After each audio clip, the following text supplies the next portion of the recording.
Conditions. Let's take a live look outside this morning. Mike says we're in for another warm day. Hey, good morning. Thanks for joining us this Thursday. I'm Natalie Bumpke. I'm Brian Jackson. And for Anthony this morning, let's get it straight over to Mike. Just how warm are we talking this morning? Well, yesterday we hit 55 degrees. We're going to see a 1 degree warm up. I think we could get up there to 56 this afternoon. We've got bright skies out there right now, and you're going to see plenty of sunshine there. The clear skies. It is chilly, though, right now. Lots of 30-somethings on the map, and a few spots have dipped into the 20s. Look at Joliet and Aurora, 29 and 26, respectively. It's 36, though, at O'Hare and Gary, 33 Chicago Heights. Along Chicago's lakefront, it is 35 degrees. Today, I think we can get to 56 degrees for the high. Lots of sunshine early in the day, I think into the early afternoon hours. By 4 o'clock, starting to get a little bit cloudier here for a few hours, but it will still be in the low to mid-50s. All right, let's get a traffic update, Natalie. Hey, thanks so much, Mike. We have one incident here in Northwest Indiana. You can see it indicated on the map. It's showing up as several, but it's just one there as you head into the Chicagoland area. So be aware of that around Gary and Hammond. Just one incident there. Let's check now some of those travel times, mostly in the green. So you're looking good today on the Kennedy. If you're coming in from the big airport, 30 minutes. On the Eisenhower, 390 to downtown, 30 minutes as well. Stevenson coming in from I-355, 30 minutes, and on the Dan Ryan, 95th to downtown, just 20 minutes. So we're looking pretty good there. The next time you hear from me on traffic, I'm going to let you know how your Metra is running this morning, as well as those L trains and buses. But as of right now, we're not seeing any major issues, Brian. Okay. Civil rights activist Reverend Jesse Jackson is in the hospital. This is according to his family this morning. For more than a decade, Reverend Jackson has been battling a neurodegenerative disease. It is called progressive supranuclear palsy. The 84-year-old was originally treated for Parkinson's syndrome, but last April, his PSP condition was confirmed. He is in the hospital right now with symptoms of the disease. We're going to keep you updated on his condition. After 43 days, the longest government shutdown in the country's history is finally over. President Trump signed the bill last night in the Oval Office. The bill funds the government through January 30th. Will also secure SNAP and WIC benefits and reverses federal worker layoffs caused by the shutdown. Now, the bill does not include what Democrats had been pushing for. That's a guaranteed extension of expiring health insurance subsidies, which affect more than 20 million Americans. We had the filibuster terminated. This would never happen again. And don't forget, we have another date coming up in the not too distant future. We can never let this happen again. I'm really sad that it took us so long to get here. It was so much pain that had to be endured to get to this point. This fight is not over. We're just getting started. Washington fear they could be having the same fight in just a couple of months. The FAA says flight cuts will remain at 6%. Thousands of flights have been canceled since those restrictions went into effect back on Friday. But the agency says more air traffic controllers are finally coming to work, so flight reductions will be able to stay the same. The White House has ordered federal employees to come back to work today as the federal government reopens. The Budget Office sent a memo to workers to let them know to return. Other departments had started to tell federal employees that they will be back today. There will be an inspection today at the Broadview ICE facility. This is court-ordered. There have been claims of disgusting conditions where immigrants are being held, sometimes for days. And keep in mind, this is just a processing center. This is not a detention center, so technically it's not supposed to hold anyone for any amount of time. A judge, along with a group of attorneys, will tour the facility later this morning. Detainees testified they had no access to phones or attorneys. Not enough food and water, limited bathroom access, and it was overcrowded. And more than 600 people in the ICE detainment could soon be set free. On Wednesday, a federal judge ordered more than a dozen detainees must be released from custody, while hundreds more moved to home confinement. The ruling stems from a lawsuit alleging that the actions of federal immigration agents largely violates a consent decree. Right now, there's no word yet if the federal government plans to appeal. Reports that federal agents could be leaving Chicago are sparking reaction across the city and especially in Little Village. Some business owners say immigration fears have turned the neighborhood into a ghost town. As a result, many have seen a dramatic drop in sales. One local grocer says they've had to cut store hours to offset days when business is slow. But if and when immigration operations do wind down, employees say it will be much needed relief. We kind of take it day by day right now. So now we're kind of hoping that all this kind of goes away and we kind of look for better days. Federal officials have yet to confirm the move. The Aurora City Council has approved an ordinance to ban federal agents from staging on city property. That includes parks, parking lots, and buildings. Several other suburban communities have also put similar policies in place. House Speaker Mike Johnson says he will hold a vote on whether to compel the release of the Epstein files. Yesterday, Democrats released emails sent by Jeffrey Epstein with some referencing President Trump. Those emails date back to 2011. The exchanges are between Epstein, Ghislaine Maxwell, and author Michael Wolff. In one, Epstein claimed that Trump had spent hours, that's a quote, at Epstein's home with a victim of sex trafficking. That woman, though, who died earlier this year, had repeatedly said that Trump never abused or exploited her. The White House says this is a partisan attack. It is not a coincidence that the Democrats leaked these emails to the fake news this morning ahead of Republicans reopening the government. He campaigned on releasing all the Epstein files, obsessed about it. His vice president obsessed about it. And now the White House is involved in a massive cover-up, and we want to know why won't they release the files. So Democratic Representative, there she is, Adelita Grijalva, was also sworn in as the newest House member. Minutes after her swearing in, she provided the final signature needed to force a vote to release all Department of Justice records about the Epstein investigation. So we'll keep you posted as that story develops. All right, time is now 6:06 as we are rejoined by Mike this morning for a look at the forecast, looking at some, dare I say, toasty temperatures this time of year. You know, tomorrow and Saturday are going to feel really good out there. I like that we all got kind of the purple theme going there today, and Gabriella had it rocking too. All right, so here's the deal. We've got a couple of 60-degree days in the hopper now. Yesterday, I was reluctant to put a 60 up for Friday. I'm going above and beyond that. Now, here's the deal. We're bringing on the 60s. Not today. We'll stay in the 50s, but highs are going to soar in the 60s tomorrow and really up there in the 60s on Saturday. It does turn cooler starting on Sunday, but not cold by mid-November standards by any stretch. Showers are possible Monday night, and again Tuesday night there would be showers of the liquid variety. Looks like the sky is on fire there. Oh, there we go.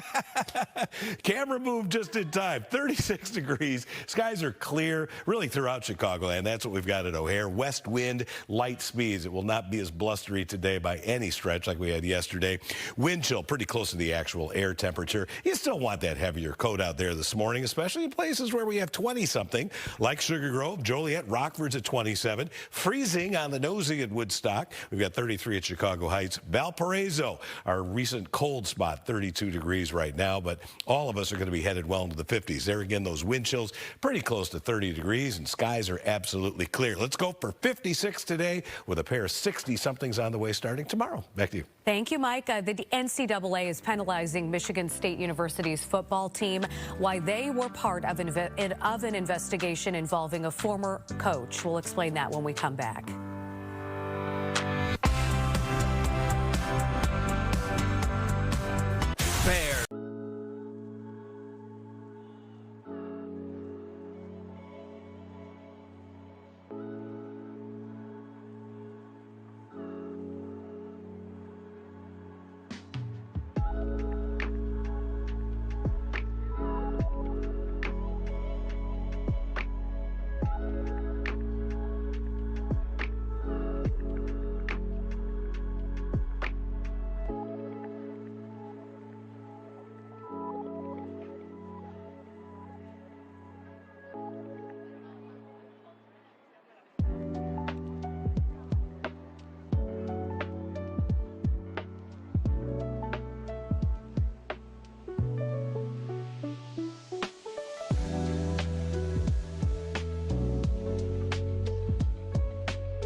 Welcome back. Time is now 6:11 this morning. Civil rights activist Reverend Jesse Jackson is in the hospital this morning. Roseanne is live with the latest on his condition. Roseanne?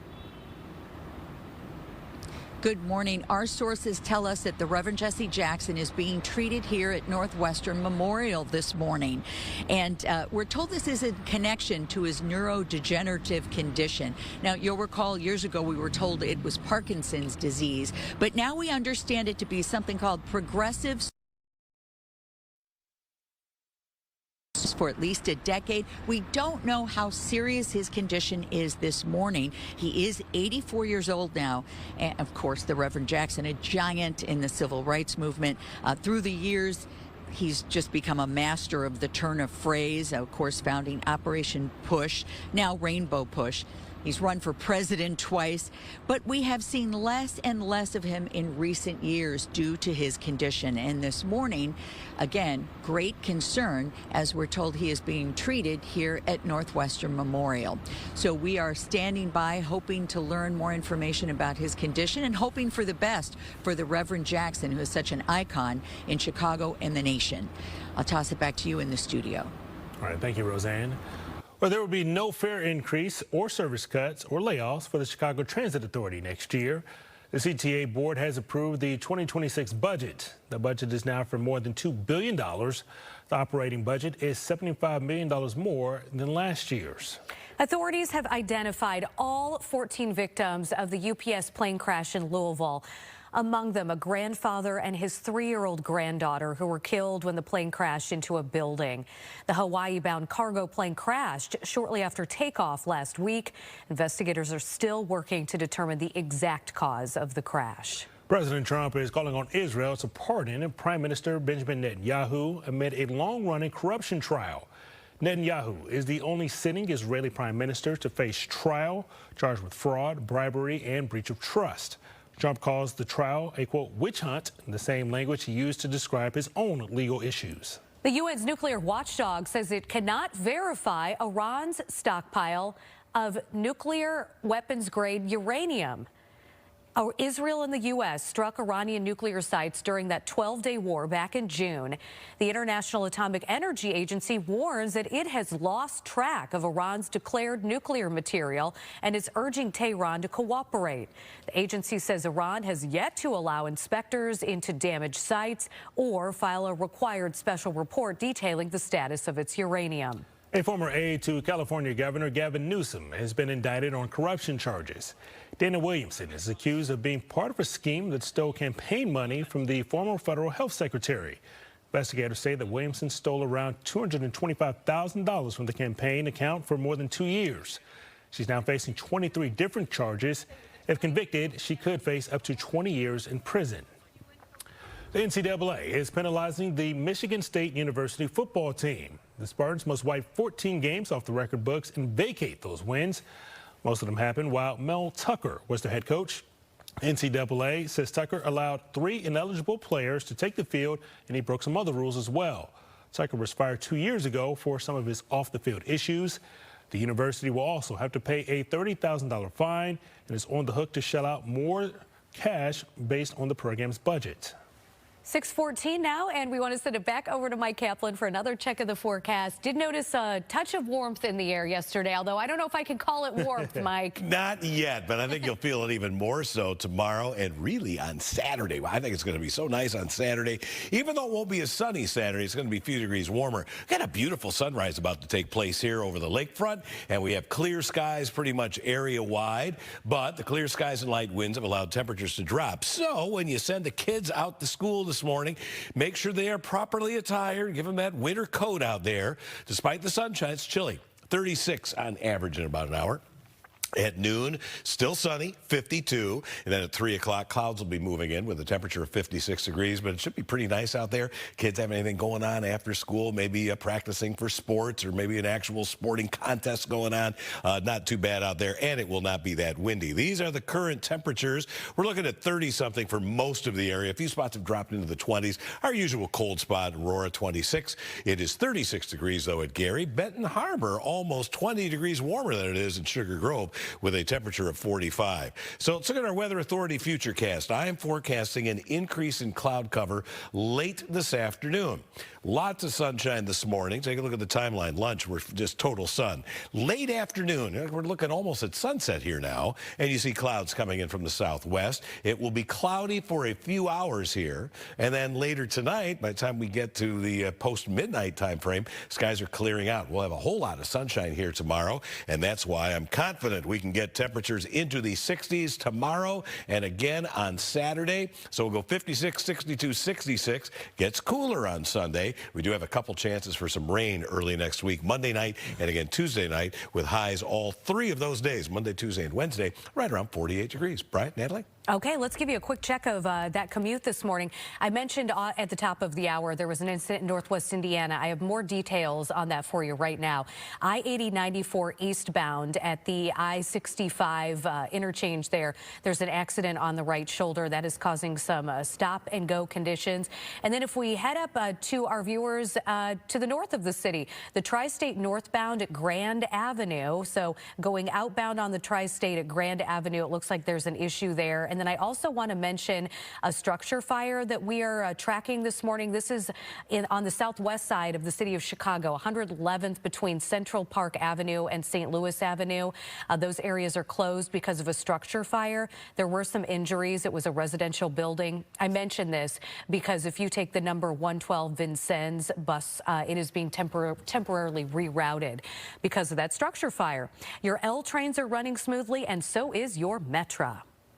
Well, the government is back in business. The nation's longest government shutdown is now over this morning after President Trump signed a temporary funding measure into law last night. As Douglas Zader reports from Washington this morning, that capped off a day of intense debate on Capitol Hill.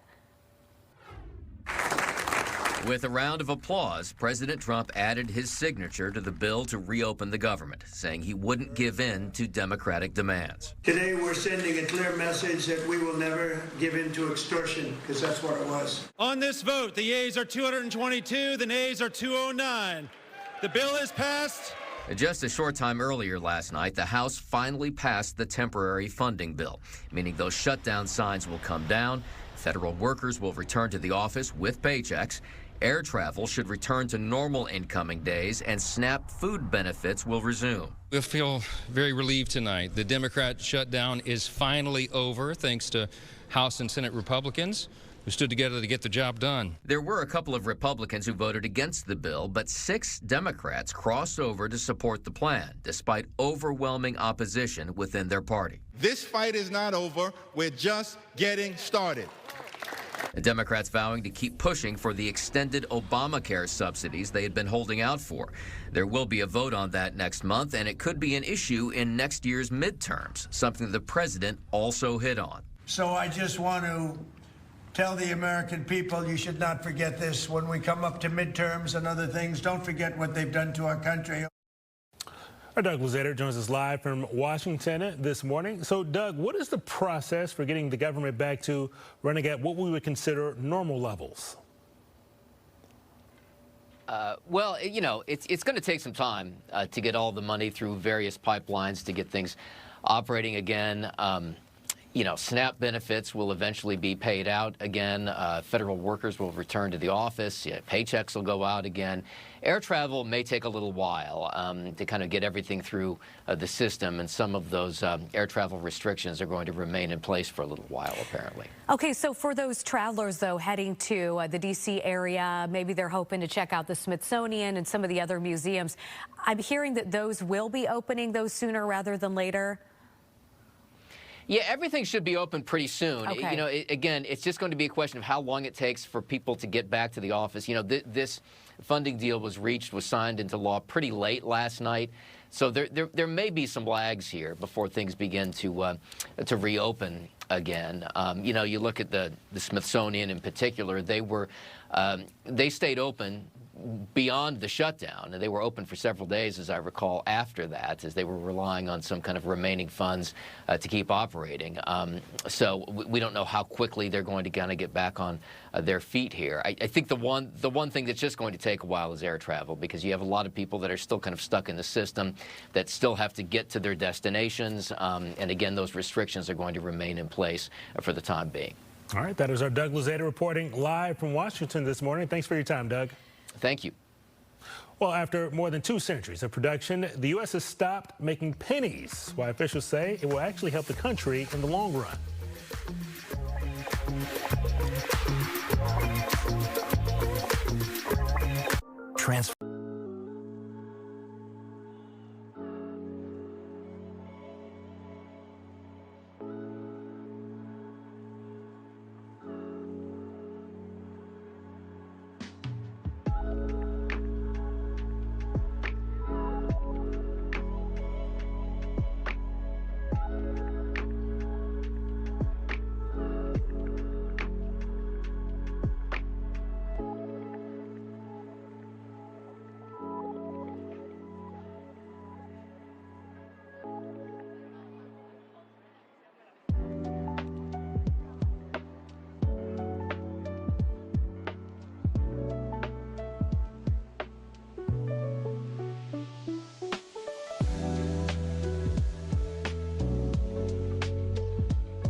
Welcome back. Time now, 6:24 this morning. Beautiful live look over Millennium Park. Well, the end of an era, folks. Yeah, the penny has officially been discontinued.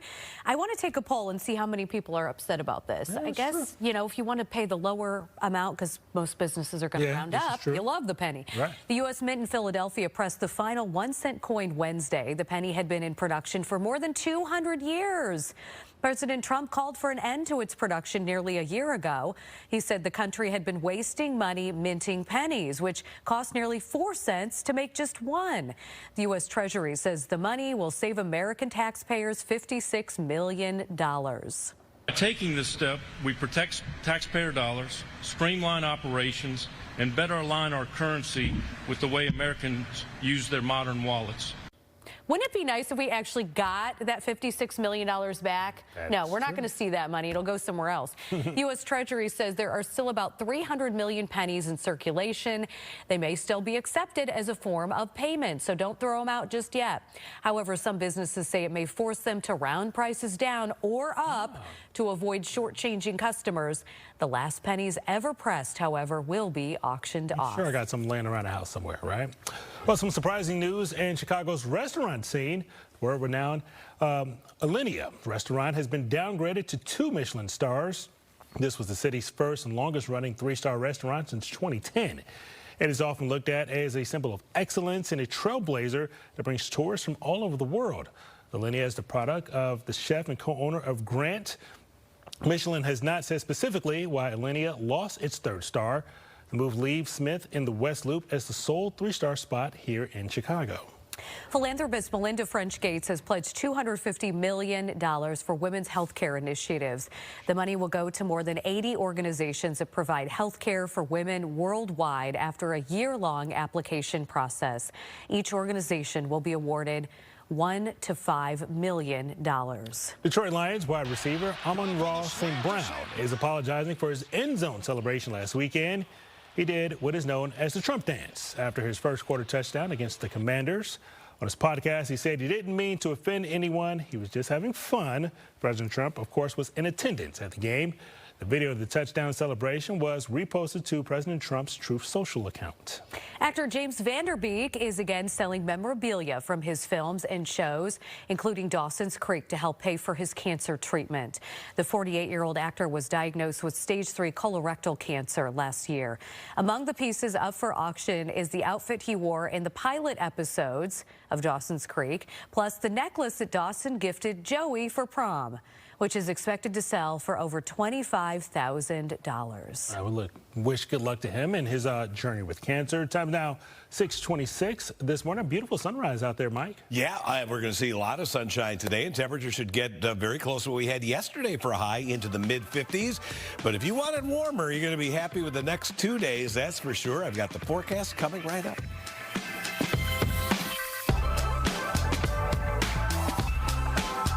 At Post.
Welcome back to Good Day Chicago. Time is now 6:30. I'm Brian Jackson. I'm Natalie Bumke. Here's some of the top stories we're following for you this morning. Civil rights activist Reverend Jesse Jackson is in the hospital this morning. We have the latest on his condition. The government shutdown has come to an end, but there are still some concerns over air travel. There will be an inspection at the ICE facility in Broadview today after claims of inhumane conditions. So we check in with Mike for a look at the forecast. Look at this outside. A couple minutes away from sunrise here, and you're going to see a whole lot of sunshine. We have just a few high, thin cirrus clouds out there, but a spectacular day is on the way. It won't be as windy as yesterday. I think temperatures are going to be very similar to what we had yesterday, so a winter definitely on tap. The sky is absolutely gorgeous. There's our view looking south across the lakefront. Temperature-wise, look, it's clear, but it's still cold out there. We've got 36 at O'Hare, 31 at Joliet. You're up a couple of degrees from just a little while ago. Waukegan 35, Woodstock, DeKalb, you're freezing 32. It's also 32 at Michigan City and Valparaiso. But I think today we can get it up to 56 degrees. Not much temperature variety across the area today. I think we'll be looking at maybe slightly cooler conditions in northwest Indiana, where you still have just a little bit of snow on the ground. But I think 56 is a good number today, but not as good as the numbers tomorrow and Saturday.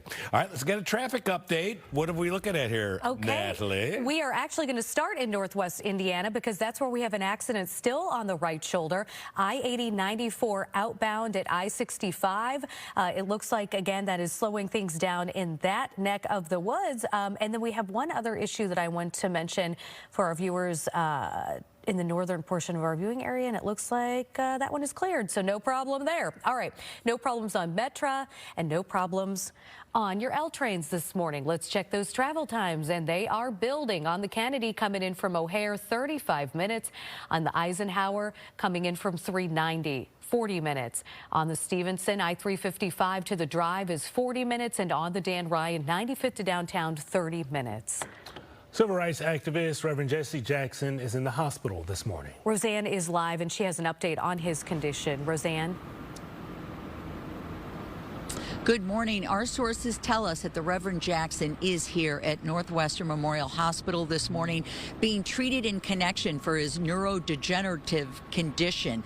We understand he was brought here yesterday, and he, as you will remember, was first diagnosed with Parkinson's back in 2017. Well, doctors now say he's been battling progressive supranuclear palsy. And then he faced additional health challenges in 2021 when he contracted COVID, along with his wife, Jackie, and he did have a very difficult and prolonged recovery. We don't know the extent of his illness today or his exact condition, but he is 84 years old now. And, you know, what a journey he has had. He's a giant in the civil rights movement. He has 5 children, including, you know, his wife, Jackie, and he founded the National Rainbow Coalition. That was 1984. And he also ran for president a couple of times. But we have definitely seen less and less of him in recent years as he has struggled with this condition. So this morning, there is great concern for this huge figure in the civil rights movement, in politics, in Chicago. You know, a man who has truly always helped the little guy and looked out for other people. Everybody this morning very concerned about him. So we are standing watch here, and we'll let you know if we hear any more information about the Reverend Jesse Jackson's condition this morning. Back to you in the studio. Thank you, Roseanne. Well, after 43 days, the longest government shutdown in the country's history is finally over. President Trump signed the bill last night in the Oval Office. The bill funds the government through January 30th. It will also secure SNAP and WIC benefits and reverses federal worker layoffs caused by the shutdown. The bill does not include what Democrats had been pushing for, that is a guaranteed extension of expiring health insurance subsidies, which affect more than 20 million Americans. We had the filibuster terminated. This would never happen again. And don't forget, we have another date coming up in the not-too-distant future. We can never let this happen again. I'm really sad that it took us so long to get here. It was so much pain that had to be endured to get to this point. This fight is not over. We're just getting started. Some in Washington fear they could be having the same fight in just a couple of months. The FAA says that flight cuts will remain at 6%. Thousands of flights have been canceled since those restrictions went into effect back on Friday. The agency says more air traffic controllers are returning to work, so flight reductions will remain the same. The White House has also ordered federal employees to come back to work today as the government reopens. The budget office sent a memo to workers letting them know to return. The department had started to tell federal employees that they will be back starting today. There will be an inspection today at the Broadview ICE facility. There had been some claims of just awful conditions there where immigrants are being held, sometimes for days. A judge, along with a group of attorneys, will tour that facility later this morning.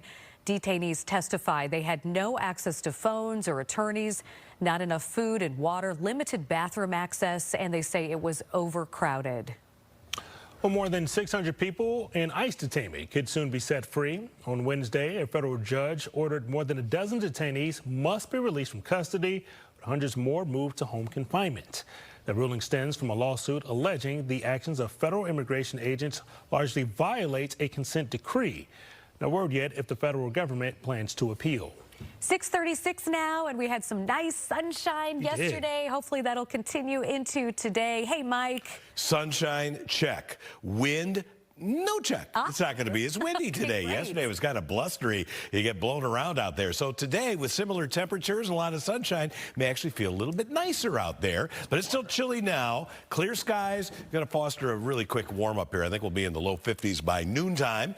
You see a little bit of cloud cover sneaking in here late this afternoon. And this will continue into the early evening hours. But after about 8, 9 o'clock, those clouds are out of here. Skies will be clear. Tomorrow morning, I think it's wall-to-wall sunshine. And that is going to help temperatures warm up. If you were watching yesterday, you heard me refer to myself as gutless because I refused to put a 60 out there. I'm doing better than that. I think we can get to 62 tomorrow now. Tomorrow night will be clear to partly cloudy, but on Saturday, yes, there will be more cloud cover, but temperatures are still going to be even warmer. I think we've got mid-60s on the way. Today, let's go for 56. West winds at only 5 to 15. A little bit of late afternoon cloud cover. And for a few hours this evening, there'll be some clouds, and it clears out. Seasonably chilly with a low of 42 degrees. That 42 warms up to 62 tomorrow, then 66 on Saturday. Cold front comes through, dry. 50 on Sunday. Our chances of rain Monday night and Tuesday night with highs Monday, Tuesday, Wednesday in the upper 40s. Natalie? My plan for you, Chicago. The government shutdown, thank goodness, is over, but the travel headaches are likely to continue. We have a live report from New York on those travel delays. And tariffs could have an impact on how much you pay for Christmas decorations this year. Starbucks employees could be walking off the job today on one of the coffee chain's biggest days of the year. We'll be right back.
The government shutdown is finally over, but it is still going to take some time for airports to recover. Caroline Elliott joins us live from LaGuardia Airport in New York. And Caroline, how long do you think it'll take for those airlines to bounce back? And if you can't answer that question, what does it look like there today?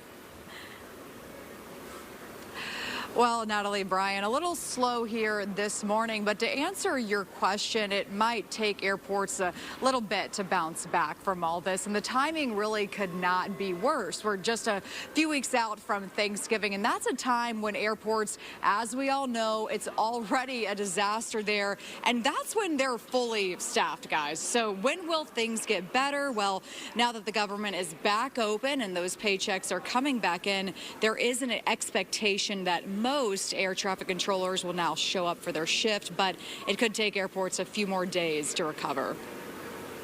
Over the past 7 weeks, the Democrats' shutdown has inflicted massive harm. They caused 20,000 flights to be canceled or delayed. They departed so many times, so late. People were hurt so badly. Nobody's ever seen anything like this one. For the last week, the FAA has been forcing airlines to cut back, and each day they would cancel or delay a certain percentage of their flights. But last night, after the House voted to reopen the government, the Department of Transportation capped the limit of U.S. flight reductions to 6%. Transportation Secretary Sean Duffy says that's because air traffic control towers are already starting to see more workers show up again, and for travelers, it cannot come soon enough. It's kind of difficult to understand and know that my plane might get delayed on the biggest holidays where you literally only get a week off. And Airlines for America praised the move to end the shutdown, adding, quote, when the FAA gives airlines clearance to return to full capacity, our crews will work quickly to ramp up operations, especially with Thanksgiving holiday travel beginning next week. President Trump is also trying to expedite recovery right now. He posted on Truth Social earlier this week, telling air traffic controllers to get back to work. Natalie, Brian. All right, thank you, Caroline Elliott, this morning. Well, there will be no fare increase, services cuts, or layoffs for the Chicago Transit Authority next year. CTA board has approved the 2026 budget. It is for more than $2 billion. The operating budget is actually $75 million more than last year's budget. House Speaker Mike Johnson says he will hold a vote on whether to compel the release of the Epstein files. Yesterday, Democrats released emails sent by Jeffrey Epstein with some referencing President Trump. The emails date back to 2011. The exchanges are between Epstein, Ghislaine Maxwell, and author Michael Wolff. In one, Epstein claimed that Trump had spent hours, that's a quote, at Epstein's home with a victim of sex trafficking. That woman, though, who died earlier this year, had reportedly said Trump never abused or exploited her. The White House says this is a partisan attack. It is not a coincidence that the Democrats leaked these emails to the fake news this morning ahead of Republicans reopening the government. He campaigned on releasing all the Epstein files, obsessed about it. His vice president obsessed about it. And now the White House is involved in a massive cover-up, and we want to know why won't they release the files. Democratic Congresswoman Adelita Grijalva was also sworn in as the newest House member. Minutes after the swearing-in, she provided the final signature needed to force a vote to release all Department of Justice records about the Epstein investigation. Authorities have identified all 14 victims of the UPS plane crash in Louisville. Among them, a grandfather and his 3-year-old granddaughter who were killed when the plane crashed into a building. The Hawaii-bound cargo plane crashed shortly after takeoff last week. Investigators are still working to determine the exact cause of that crash. President Trump is calling on Israel to pardon Prime Minister Benjamin Netanyahu amid a long-running corruption trial. Netanyahu is the only sitting Israeli prime minister to face trial charged with fraud, bribery, and breach of trust. Trump calls the trial a, quote, witch hunt, the same language he used to describe his own legal woes. Well, actor James Van Der Beek is auctioning off memorabilia from his films and TV shows to help pay for cancer treatments. That's still to come this morning on Good Day.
Welcome back to Good Day Chicago. Civil rights activist Reverend Jesse Jackson is in the hospital this morning. For more than a decade, Reverend Jackson has been battling a neurodegenerative disease called progressive supranuclear palsy. The 84-year-old was originally treated for Parkinson's syndrome, but last April his PSP condition was confirmed. The longest shutdown in government history has come to an end overnight. After 43 days, President Trump signed a bill that will fund the government, but only through the end of January. The bill does not include the Democrats' demands to extend health care subsidies. Well, there will be an inspection today at the Broadview ICE facility. There have been claims of some disgusting conditions where immigrants are being held, sometimes for days at a time. A judge, along with a group of attorneys, will tour the facility later this morning.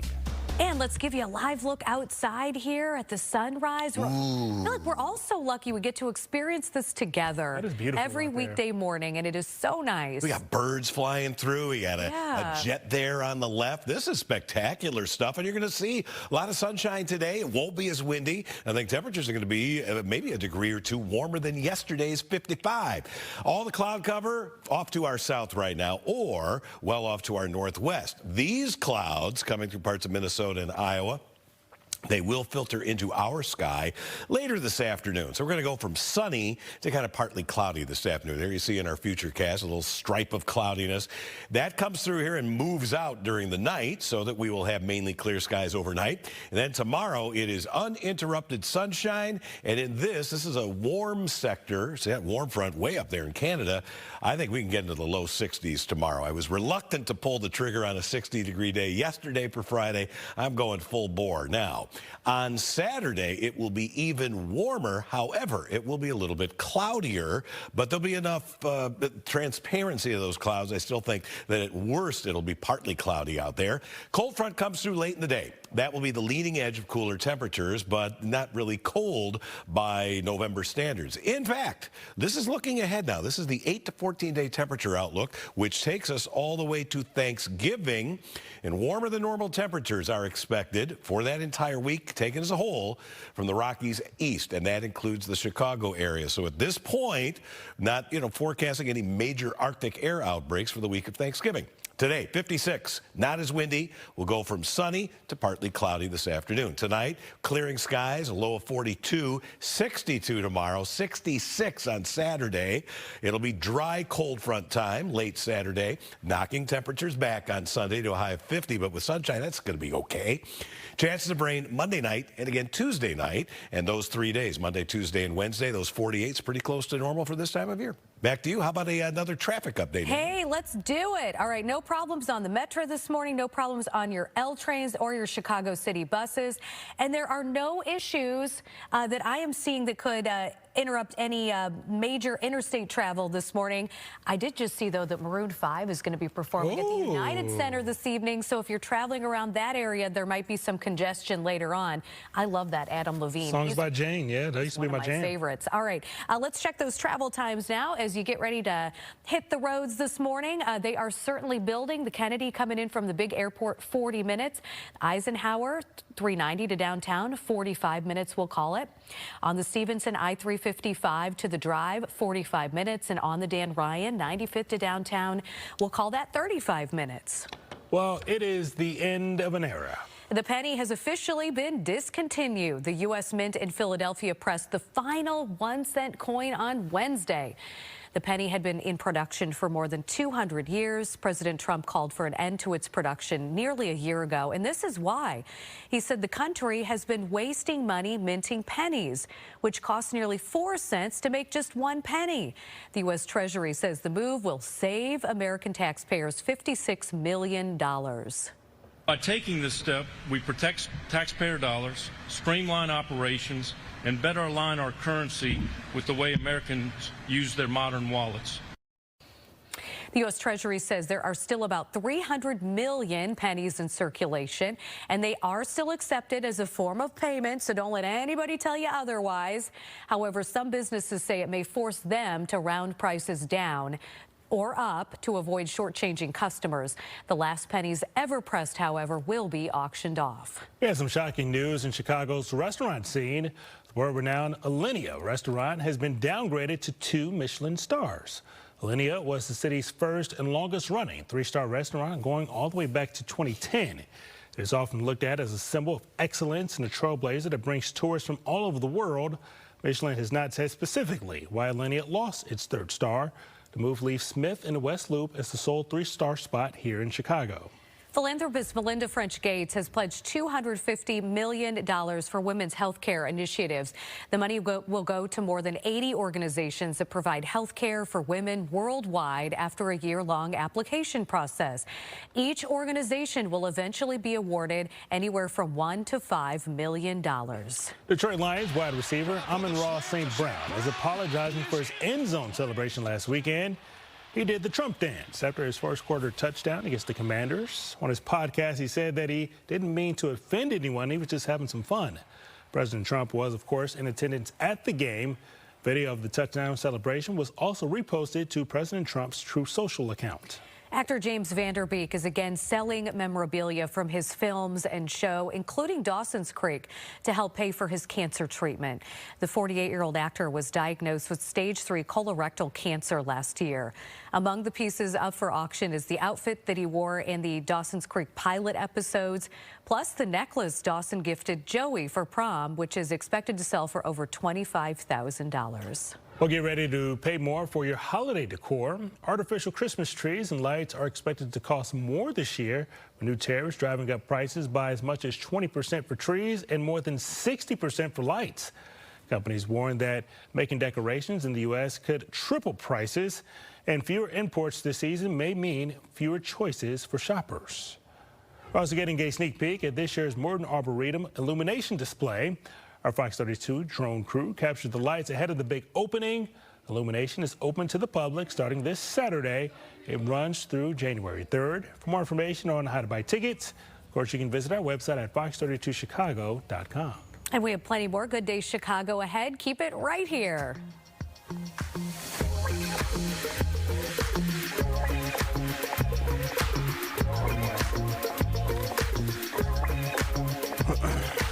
Hurry in.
Well, Paris pays tribute to the victims who lost their lives in terror attacks 10 years ago. Today marks 10 years, as Brian said, since terror attacks in Paris and Saint Denis left 132 people dead and several hundred others injured. The coordinated terrorist attacks included shootings at Cafe Terraces, the Bataclan Concert Hall, and a bombing outside a stadium. French President Emmanuel Macron and the mayor of Paris are expected to lead tributes at each site. Toyota is investing $10 billion in U.S. manufacturing over the next 5 years. It launched its first U.S. battery plant in North Carolina, which is now its 11th U.S. plant across the country. Toyota says it will create up to 5,100 new American jobs. Batteries will power the hybrid Camry, the Corolla RAV4, and a yet-to-be-announced 3-row car. Google filing a lawsuit against a network of foreign cyber criminals in China, accusing them of launching a massive text message phishing attack. Google says the Lighthouse scam is what it's being called. It's exploiting established brands like the EasyPass toll-paying system used in the Northeast with the goal of gathering victims' financial information. Google says the Lighthouse scam has harmed more than 1 million victims in 120 countries. It will also work with Congress on bipartisan bills to crack down on foreign cyber criminals. Well, OpenAI is requesting a federal judge to reverse an order in a lawsuit from the New York Times, requiring it to turn over more than 20 million anonymous chat logs. The newspaper company accuses OpenAI of illegally using its news stories to train its AI model. OpenAI says nearly 100% of the logs requested do not relate to the case, and turning over the conversations will be an invasion of its users' privacy. About 12,000 unionized Starbucks workers are preparing to walk off the job today on one of the company's biggest days of the year. The union is demanding better pay and increased staffing. Starbucks said it does not expect the walkout to disrupt operations at the vast majority of its stores. Today, by the way, is the company's Red Cup Day, when reusable cups are given out for free ahead of the holiday season. Good Day Chicago at 7 starts now. And now at 7, Reverend Jesse Jackson is in the hospital this morning. We have the latest update on his condition. The government shutdown has come to an end, but there are still concerns over air travel. And there will be an inspection at the ICE facility in Broadview today after claims of inhumane conditions. Let's take you outside now, and it is not as chilly as yesterday as we watch the sunrise there over the planetarium.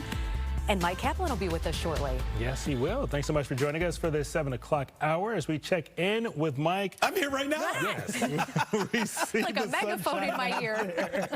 That sunshine is going to be bringing a lot of warmth today. It is, but not as warm as it will be tomorrow, and not as warm as it's going to be on Saturday. So get your plans going for Saturday. It's going to feel downright toasty by November standards. Good morning, everybody. All right, not going to be as windy today with temperatures that should be pretty similar to what we had on Wednesday. I think we'll make it up to 56. Yesterday we had 55.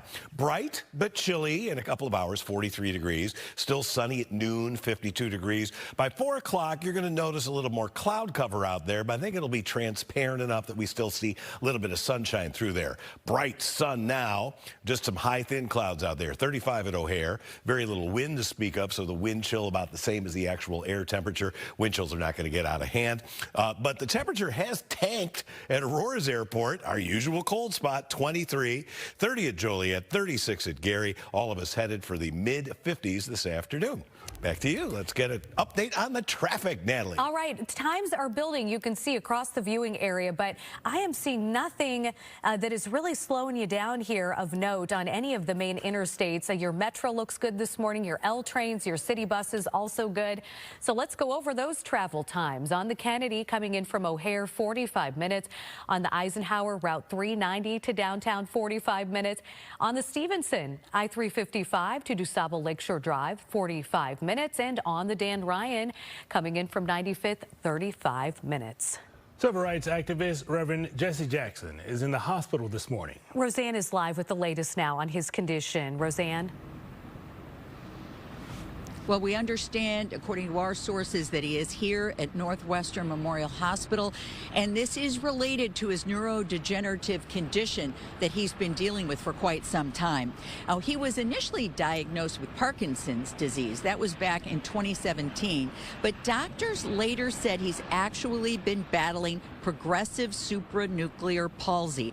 Now, if you look this up, it's described as a rare brain disorder that affects movement, balance, and eye control. It can lead to falls and difficulty speaking and swallowing, and that is certainly what we've seen, from the Reverend Jackson in recent years. We don't know his condition this morning, but he is 84 years old, and we have seen less and less of him in recent years due to his condition. So this morning, there is just great concern for this beloved civil rights leader who is, from Chicago, but obviously national name, known internationally. and just a lot of worry about his condition this morning. So we're keeping an eye on things here at Northwestern and hoping for the best for the Reverend Jesse Jackson. We'll keep you updated if we hear any new information about his condition.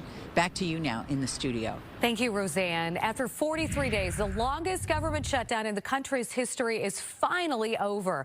President Trump signed the bill last night in the Oval Office. The bill funds the government through January 30th. It will also secure SNAP and WIC benefits and reverses federal worker layoffs caused by the shutdown. The bill does not include what Democrats had been pushing for, a guaranteed extension of expiring health insurance subsidies, which affect more than 20 million Americans. If we had the filibuster terminated, this would never happen again. And don't forget, we have another date coming up in the not too distant future. We can never let this happen again. I'm really sad that it took us so long to get here. There was so much pain that had to be endured to get to this point. This fight is not over. We're just getting started. Some in Washington fear they could be having the same fight in a couple of months. The FAA says that flight cuts will stay at 6%. Thousands of flights have been canceled since those restrictions went into effect on Friday. But the agency says more air traffic controllers are coming back to work, so flight reductions will remain the same. And the White House has ordered federal employees to come back to work today as the government reopens. The Budget Office sent a memo to workers to let them know to return. Other departments have started to tell their federal employees that they will be back starting today. There will be an inspection today at the Broadview ICE facility. There have been claims of just horrible conditions where immigrants are being held there, sometimes for days. So a judge, along with a group of attorneys, will tour the facility later this morning. Earlier, detainees testified they had no access to phones or attorneys, not enough food and water, limited bathroom access, and it was overcrowded. More than 600 people in ICE detainment could soon be set free. On Wednesday, a federal judge ordered more than a dozen detainees must be released from custody, while hundreds more moved to home confinement. The ruling stems from a lawsuit alleging that the actions of federal immigration agents largely violates a consent decree. Right now, there's no word yet if the federal government will appeal. Reports that federal agents could be leaving Chicago are sparking reaction across the city and especially in Little Village. Some business owners say immigration fears have turned the neighborhood into a ghost town.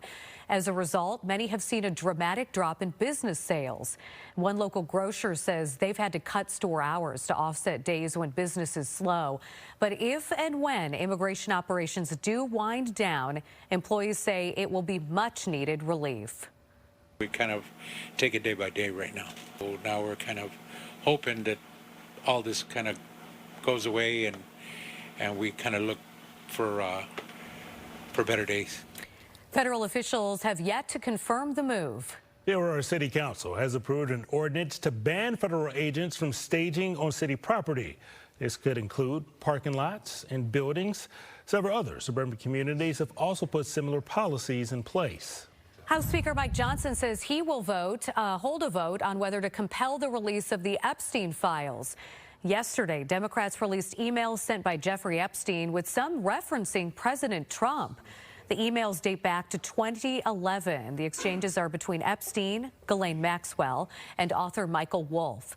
In one of those emails, Epstein claimed that Trump had, quote, spent hours at Epstein's home with a victim of sex trafficking. But that woman, who died earlier this year, had repeatedly said that Trump never abused or exploited her. The White House saying this is a partisan attack.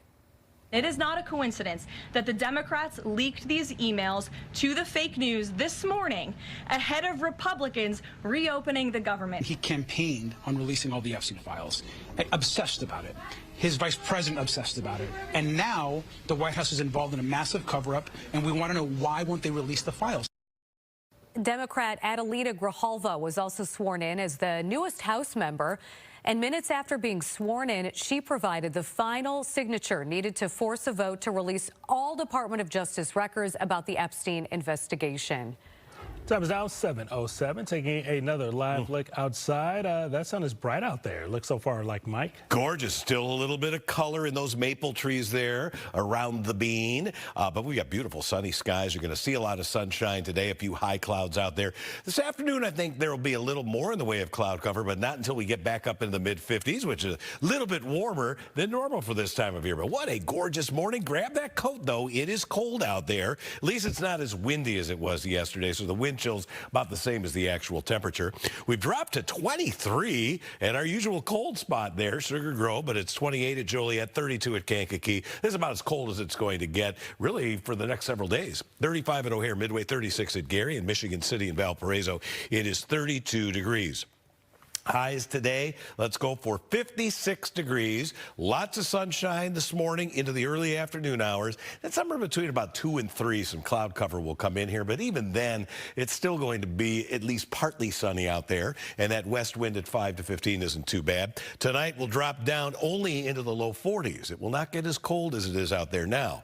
And it is from that lofty perch of low 40s for the low that we get a nice warm up here tomorrow. Let's go for 62 degrees, bright sunshine, a spectacular day. Saturday even warmer, just won't be as sunny. Now there is a cold front coming through late in the day Saturday. It'll knock temperatures back on Sunday to 50 for a high, and then we'll be in that neighborhood Monday, Tuesday, and Wednesday, temperature wise, upper 40s, which is pretty much normal for this time of year, and then a chance for rain Monday night and again Tuesday night, but at least it will be only rain and not snow. Natalie, Brian, back to you.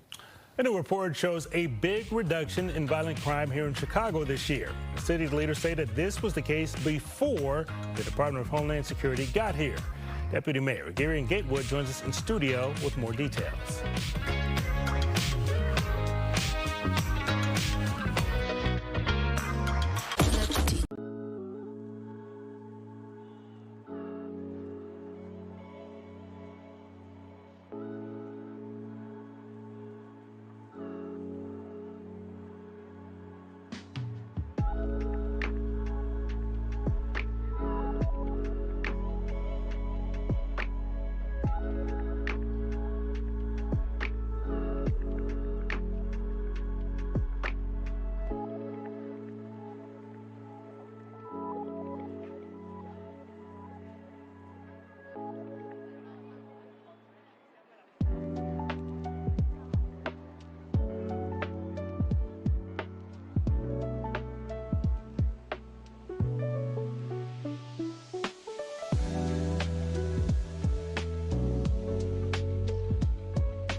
Time now is 7:11. Civil rights activist Reverend Jesse Jackson is in the hospital this morning. For more than a decade, Reverend Jackson has been battling a neurodegenerative disease called progressive supranuclear palsy.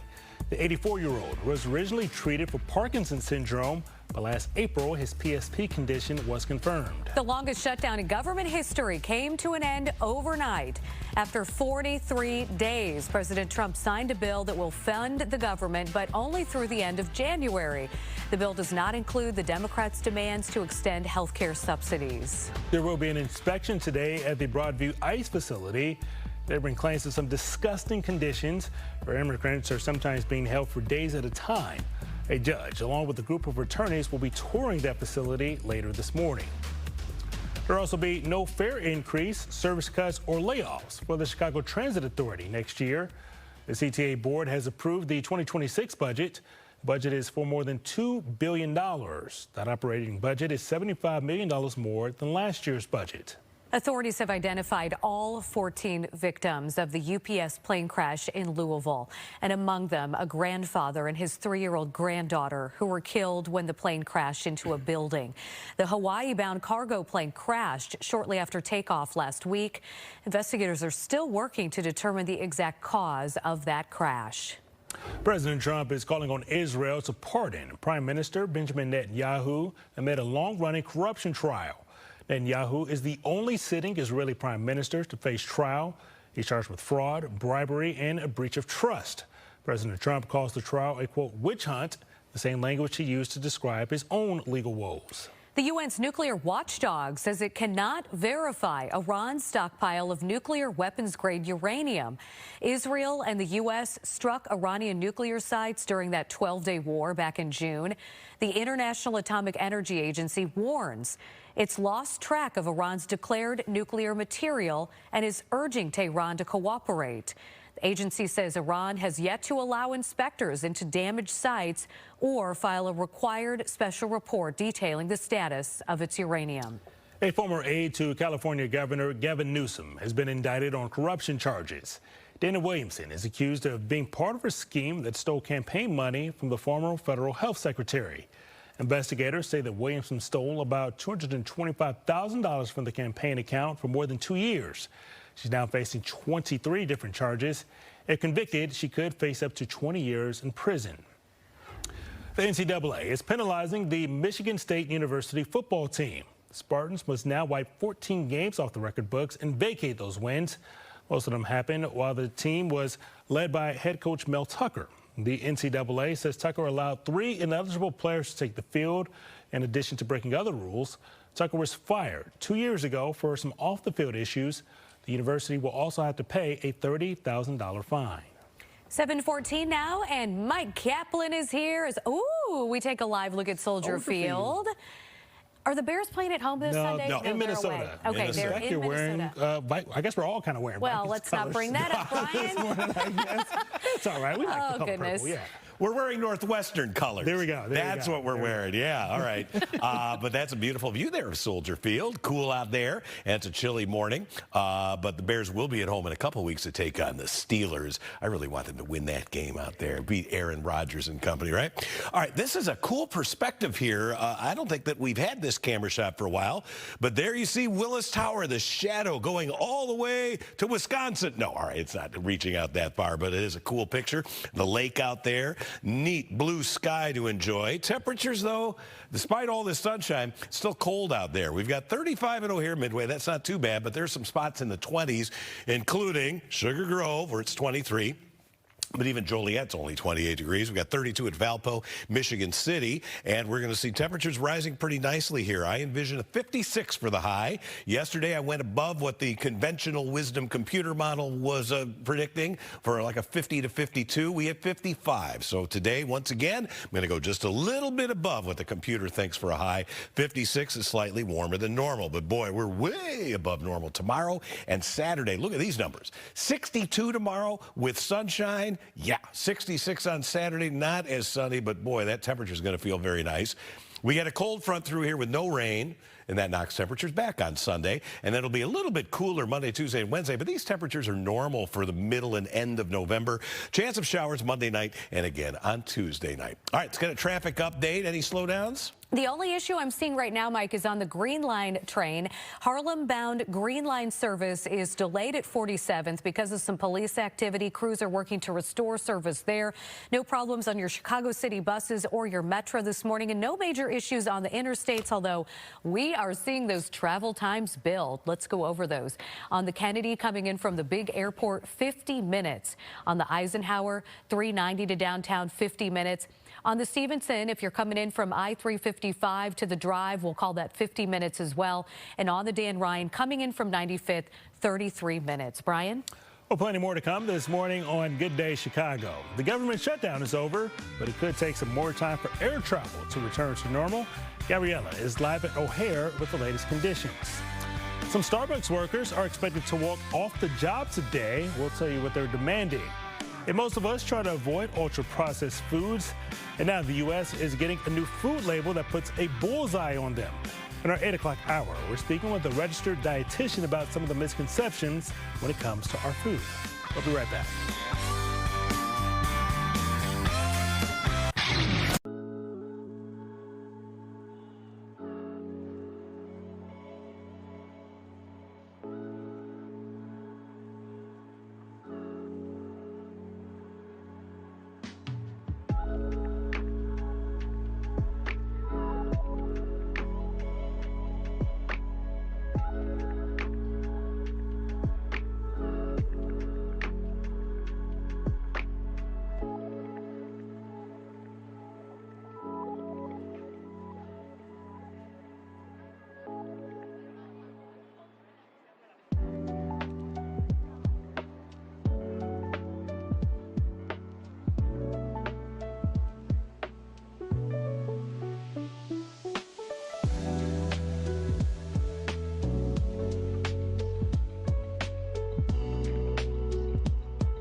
Welcome back. Chicago leaders are celebrating a report showing a major reduction in violent crime this year, and they want people to know this trend started before the Department of Homeland Security sent agents here.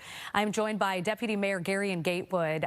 Let's talk about the numbers. I'm going to go over these and then I'll have you respond, okay? We'll lay it all out for the viewers. So Axios reports that Chicago led the nation with a 22.1% drop in overall violent crime. This was during the first 9 months of 2025. And that in the first half of 2025, Chicago experienced a 33% reduction in homicides, doubling the nationwide average. Axios says it pulled the numbers from 67 law enforcement agencies. So back now to Deputy Mayor Gatewood. Why Why do you think these numbers are the way they are? I know when we were talking earlier, you said it's been a lot of hard work on the city's part, and the timing of this downward trend is also important. I'll let you speak to that. Yeah, absolutely. So one, thanks again for having me. Been coming on here talking about the decline in crime for a couple of years now, so excited to be back. So this year has been nothing short of remarkable. Historic declines in crime. The work that we've been able to do together across all of our agencies in the city, our community-based organizations, really being thoughtful around where we deploy our police department, where we deploy our community violence interrupters, and also our victim services partners. So we literally work together every single day. I can't tell you the last day that I didn't talk to the chief of patrol in the Chicago Police Department or the superintendent of the Chicago Police Department. I don't remember the last day we didn't talk. So we've been driving this work together pretty consistently. And as you see, our violent crime is trending down faster than anywhere else in the nation. And I know sometimes people talk about other cities and their declines in crime, but Chicago's leading the nation in the decline in violent crime, so we're really excited about that. Okay, so the Department of Homeland Security says President Trump said yesterday that since agents came to Chicago, violent crime has decreased, that they are attributing the numbers to their success in coming into the city of Chicago. How do you respond to that? Well, I would laugh, but here's the reality. We've been driving crime down in the city of Chicago all year. This is, again, why we're leading the nation in the decline of violent crime for the last 9 months. You look at April, we had a 60-year low in homicides for the month of April, the lowest month of homicides in a 10-year in any month. So we also had May, June, July, August, all had declines.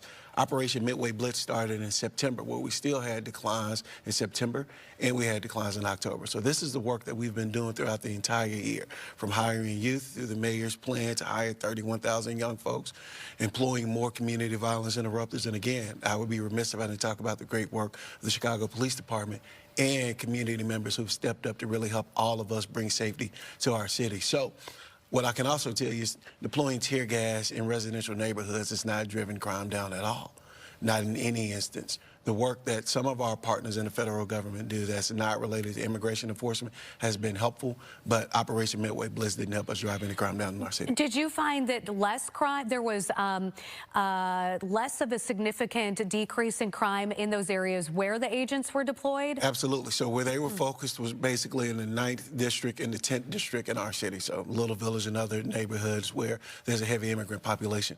Our declines in crime trend down further in other areas of the city than we did in those spaces. We still have a lot of work to do in those spaces, a lot of trust to build, a lot of communities to help heal after the constant barrage from Homeland Security, but it certainly didn't drive crime down in those areas like we've been able to do across the city all year, year over year. I can tell you a 54-day operation certainly didn't lead to a 60-year low in crime in our city. Has the administration been in contact at all with the Trump administration? I know previously Mayor Johnson was saying, you know, we couldn't get through to them, or Governor Pritzker was kind of saying the same thing. But have you had more of an open line of communication at all? Not at all, right? So there's not been open line of communication from the Trump administration to our city, the state, or the county. But the city, the county, and state continue to work together to drive crime down throughout our city. And, you know, sometimes people come in and try to erase your name and write their name on the project when it's time to turn it in. But the reality of it is we've been working to drive crime down together in our city for quite some time. What do you think is the biggest factor in reducing crime that might be different from the Emanuel or the Lightfoot administration and what their tactics were? Yeah, I will tell you it is our collaboration across the board. There's not a city agency in the Johnson administration that's not dedicated to focusing on how we drive crime down. The level of support we provide for the Chicago Police Department, our community violence interrupters. We've been able to expand community violence interruption to 2 lead organizations, both Activist and Metropolitan Family Services. So they've been able to flood the city with more people to help support drive violence down. And again, it's just this continued collaboration across the entire board. What do you tell people out there in the city who still feel unsafe with the crime that they're seeing in their community? Yeah, so Look, there's a lot of work still to be done. While we can celebrate the decline in crime, we know that we still have victims of crime. We still have people who are suffering from crime. So it's our responsibility to work together to continue to drive crime down. All right. Deputy Mayor Gatewood, thank you for your time this morning. We appreciate you coming in. Let's send it over to Mike. Hey, Mike. Hey there. We have a beautiful day on the way today. It's a little chilly out there right now, but we're headed for the mid-50s. It will not be as windy today, but I've got even warmer temperatures tomorrow and warmer still on Saturday. You'll check out that 7-day forecast here in just a little bit.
Welcome back. You're watching Good Day Chicago. Thanks so much for joining us this Thursday morning. We're following several developing stories right now. Civil rights icon, the Reverend Jesse Jackson, is in the hospital. Sources tell us that he's being cared for at Northwestern Memorial. We're going to have the latest update on his condition. After 43 long days, the longest government shutdown in history is over. President Trump signed the measure overnight after the House passed it earlier in the day. He has ordered all federal workers to return to their jobs today, but flights are not expected to immediately bounce back to where they were before the shutdown. And a judge is expected to tour the Broadview ICE facility today. This follows a class action lawsuit claiming the migrants being held at the facility are facing inhumane and dangerous conditions. We do want to get you back to that developing story this morning. Civil rights activist Reverend Jesse Jackson is in the hospital, according to his family. Sources tell us he is being cared for at Northwestern Memorial Hospital, and that is where Roseanne Tejas joins us live this morning. Roseanne.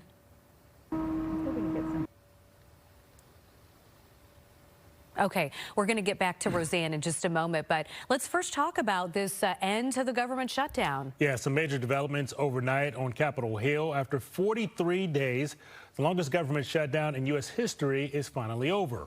Federal workers are being ordered to return back to work today. So with my signature, the federal government will now resume normal operations, and my administration and our partners in Congress will continue our work to lower the cost of living, restore public safety, grow our economy, and make America affordable again. President Trump signed that funding bill shortly after it passed through the House. The stalemate ended on Sunday when a group of Democratic senators agreed to a deal with Republicans to move the bill forward. It does include funding for SNAP, but not for some of the Affordable Care Act subsidies that were at the center of the showdown.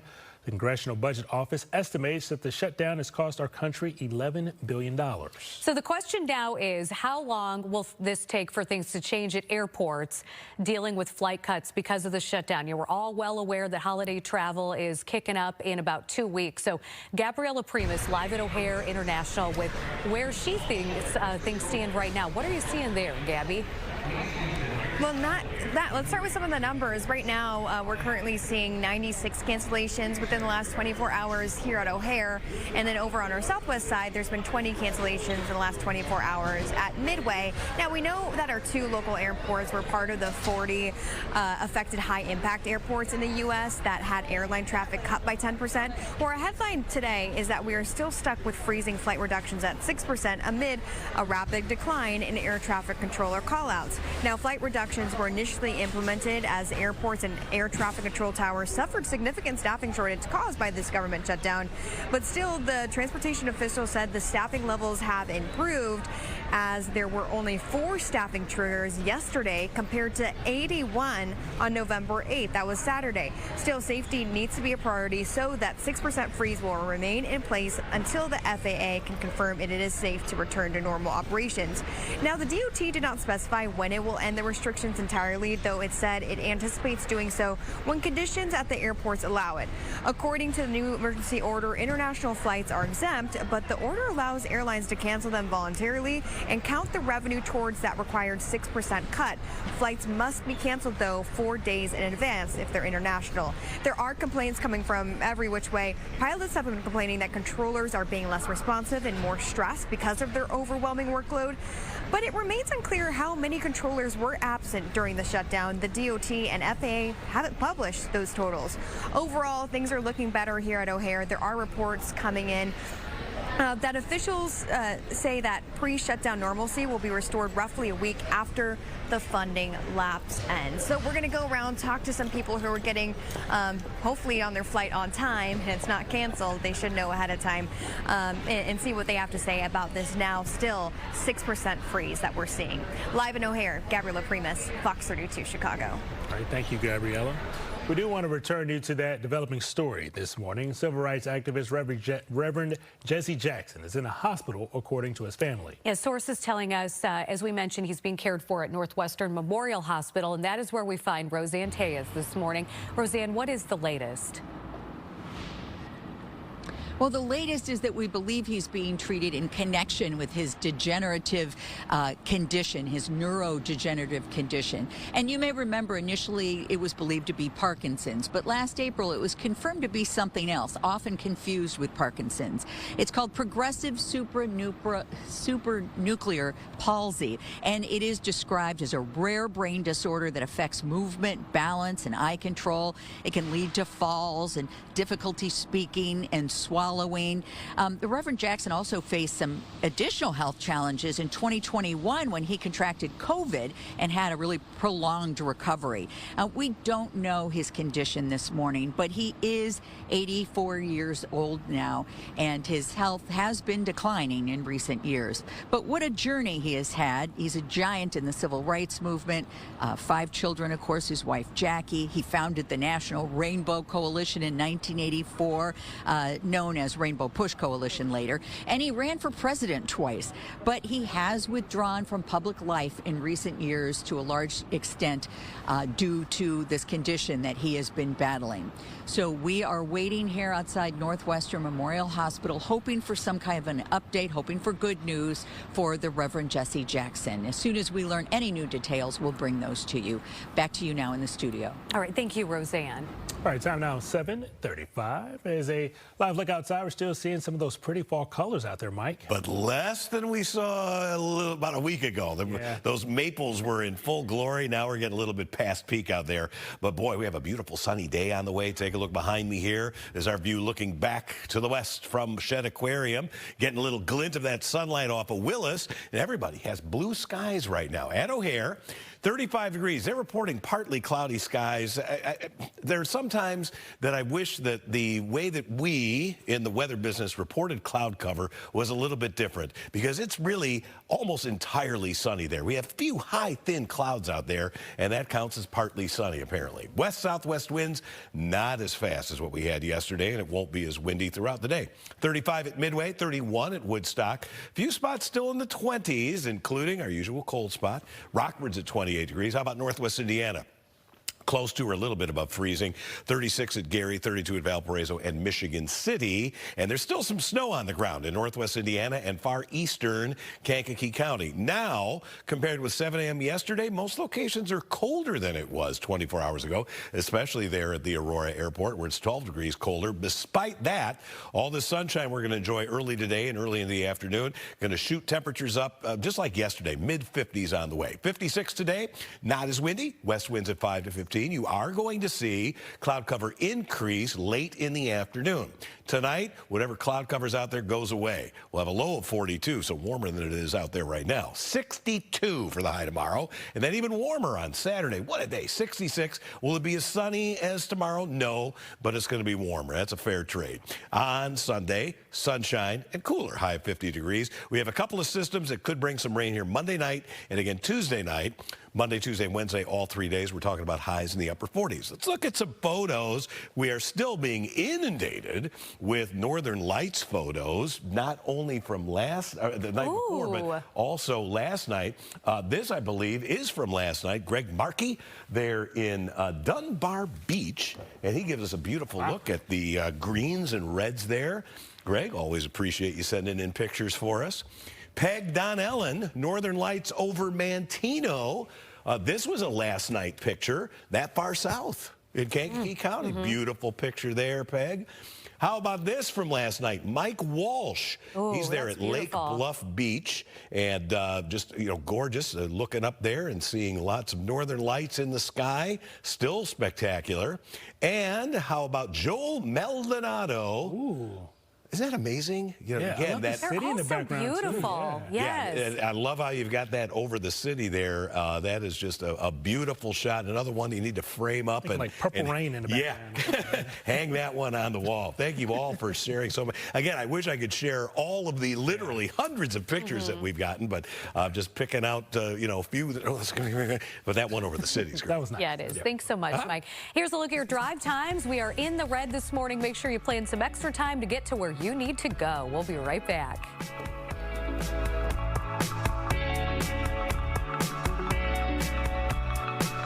I'm Richard.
The FDA is making a change to a label for an estrogen therapy drug. Dr. Fenwa Millhouse with Down There Urology is with us now. Here's the deal. So yesterday we brought this to our viewers. There used to be this thought that by taking this hormone therapy to help with the horrible symptoms of menopause, that you could get cancer and other really heinous conditions. But we have found, doctor, that that is not the case. Explain the new research. Yes. So as you alluded, back in 2002, this WHI, Women's Health Initiative study, a really well-designed study, came out. And the big takeaway was estrogen is bad. It causes breast cancer, heart disease, and possibly dementia. Therefore, this black box label was slapped on. We have now corrected that with the news this Monday from the FDA that they're removing the black box label. And the reason is because of the ongoing reanalysis and new studies that have emerged over the last 15 to 20 years that say, hey, wait a second, let's look at this. First of all, the risk of breast cancer with estrogen therapy is potentially unique to a specific regimen of HRT that we don't even use commonly today. So the most common way we do HRT is probably safer than what was used in the study. There's plenty of women that make great candidates for HRT if they're bothered by symptoms, especially in the first 10 years of menopause, where the benefits could be at their highest and the risks at their lowest, and even more beneficial than as far as any risk or harm.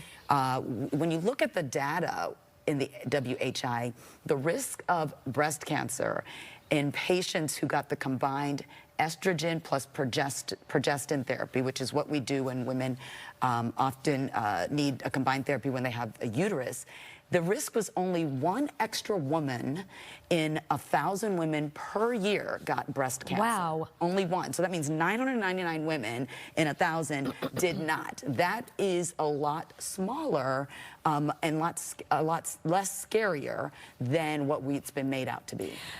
Are there other treatment options beside the estrogen-based treatments that are now on the market if people are still a little leery about this?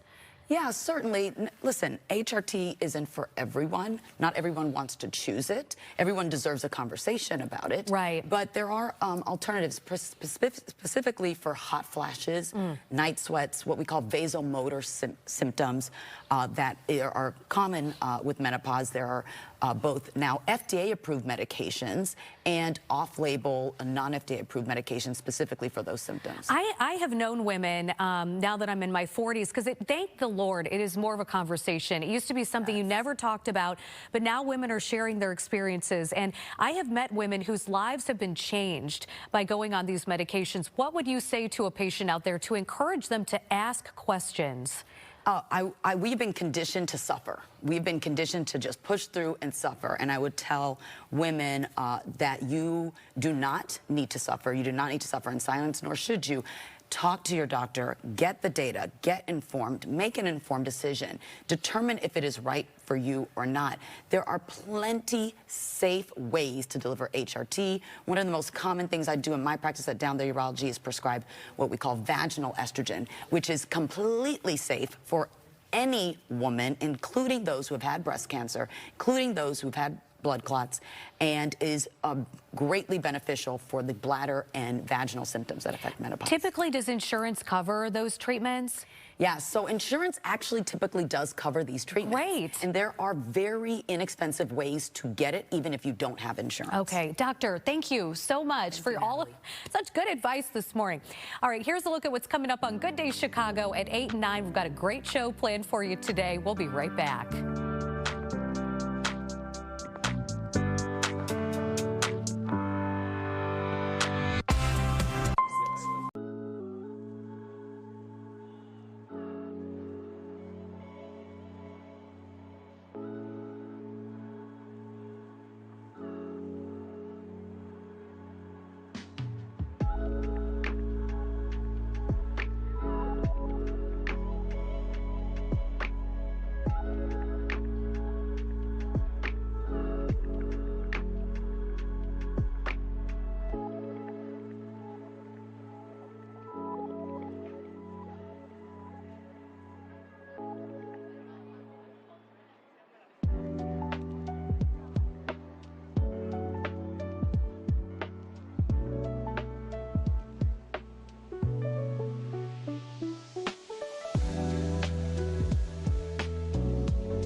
Welcome back to Good Day Chicago. It's now 7:47. Here's a look at some of the stories we're following for you this morning, including a developing story. Civil rights icon, the Reverend Jesse Jackson, is in the hospital.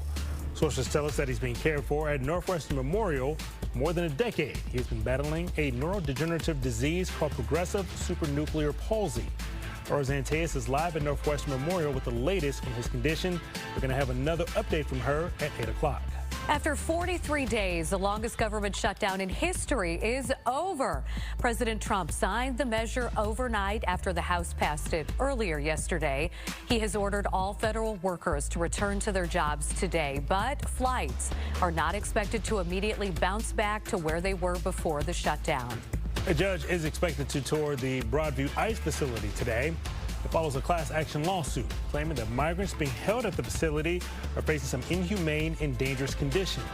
7:48, let's take a live look outside. And boy, what a beautiful look at the city, Mike. And it's just getting better and better. Bright sunshine on the way, just a few high, thin clouds out there. I have to tell you, though, our show is about to go to the dog.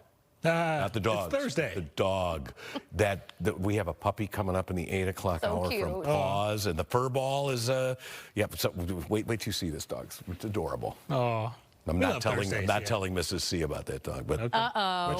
But you're telling another child might be coming to the Kaplan house. I was out there making a new friend. All right, temperature-wise, it's chilly, but not bad for this time of year. 35 at O'Hare Midway in the lakefront. A little colder at Aurora's Airport as usual. 35 at Waukegan. It's 35 at LaSalle, Peru, and also Merrillville. Benton Harbor, 45 degrees. Wind coming off the water, holding your temperatures up. It's not going to be that windy today. Yesterday was very blustery. That will not be the case today. Let's look at the next week and a half, an 11-day forecast. We crank it up to 66 on Saturday. Then we'll back it off to kind of normal mid-November temperatures next week before what appears to be a little surge of warmth as we go into next weekend. Might be 65 again next Saturday. So we could have back-to-back Saturdays where it really feels quite mild out there. Today, lots of sunshine, just a few high, thin clouds. If you look out here to the west, see where the cloud cover appears to be a little bit more prevalent. That's the stuff that'll come in here later today. So we're going to go from morning sunshine to a little bit more cloud cover in the afternoon, but we'll still hit 56 for the high with a west wind at 5 to 15. Very little, if any, wind tonight. 42 degrees for the low, and skies will clear. Tomorrow, a beautiful sunny day, 62, 66 on Saturday. Just won't be as sunny. There will be more cloud cover out there tied to a cold front. That'll knock temperatures back Sunday, Monday, Tuesday, and Wednesday. A couple of weather systems may produce some rain showers Monday night and again on Tuesday night. Back to you, Natalie and Brian. All right, thank you, Mike. Well, Starbucks union workers are planning to strike today. The walkout comes on Red Cup Day, which is one of the busiest days of the year. Baristas want a contract they call fair pay for fair work. Starbucks says it already offers the best job in retail, averaging over $30 an hour with benefits. Now, if they can't strike a deal, stores in at least 25 cities could close, even as Starbucks shares climb. And shocking news in Chicago's restaurant scene. World-renowned Alinea restaurant has been downgraded to 2 Michelin stars.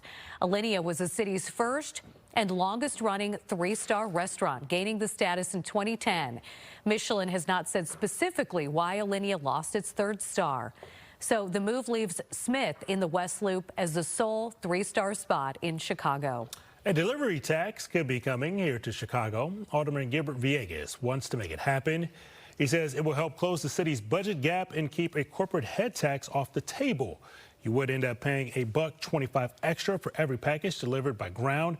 He says it could bring in $275 million a year, and maybe, just maybe, it'll get more people shopping local. Chicago Mayor Brandon Johnson is making it clear that his mission is to protect the city of Chicago. While attending the Protect Chicago rally on the South Side, took place at Quinn Chapel AME on Wednesday, Johnson highlighted his 2026 budget and the new taxes on ultra-wealthy corporations. All of you are committed to this core message of protecting Chicago and protecting working people. That's what ultimately this budget is about. There's been a lot of pushback to Johnson's corporate head tax. Critics argue it could hurt new and existing businesses. No fare increase or service cuts or layoffs in the budget for the Chicago Transit Authority next year. The CTA board approved the 2026 budget on Wednesday.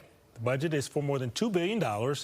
The operating budget is $75 million more than last year, which is a 3% hike from last year's. Lots of Chicagoans are pushing back against plans to change the Grand Avenue bus route. A group of voters, business owners, and city planners met Wednesday to oppose the changes. They told Mayor Brandon Johnson and the CTA they want more bus lanes, but the city wants to remove those lanes and put in bike lanes instead. They say adding bus lanes would speed up the route, while the city's plan would slow it down. Are they with the community that wants to modernize and improve the bus while also integrating bicycles? Or is the CTA board going to stand by and watch one of their best bus routes get delayed, obstructed, and dismantled by the mayor's misguided reconstruction plan for Grand Avenue? The group plans to ask the CTA about it during a meeting. The changes are scheduled to start in 2026. Keep it right here. We got more Good Day Chicago coming at the top of the hour.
After more than 2 centuries in circulation, the Mint in Philadelphia has pressed the final penny. Comes nearly a year after President Trump called for its cancellation, claiming the penny is too expensive to make. It costs nearly 4 cents to produce just 1 penny. Critics believe businesses may be forced to round prices down or up to avoid shortchanging people. But U.S. Treasurer Brandon Beach dismissed those concerns. We protect taxpayer dollars, streamline operations, and better align our currency with the way Americans use their modern wallets. Let me be crystal clear. The penny remains legal tender. We have over 300 billion pennies that remain in circulation, and we encourage you to use them. The Mint says the last pennies ever pressed will not go into circulation. Instead, they'll be auctioned off.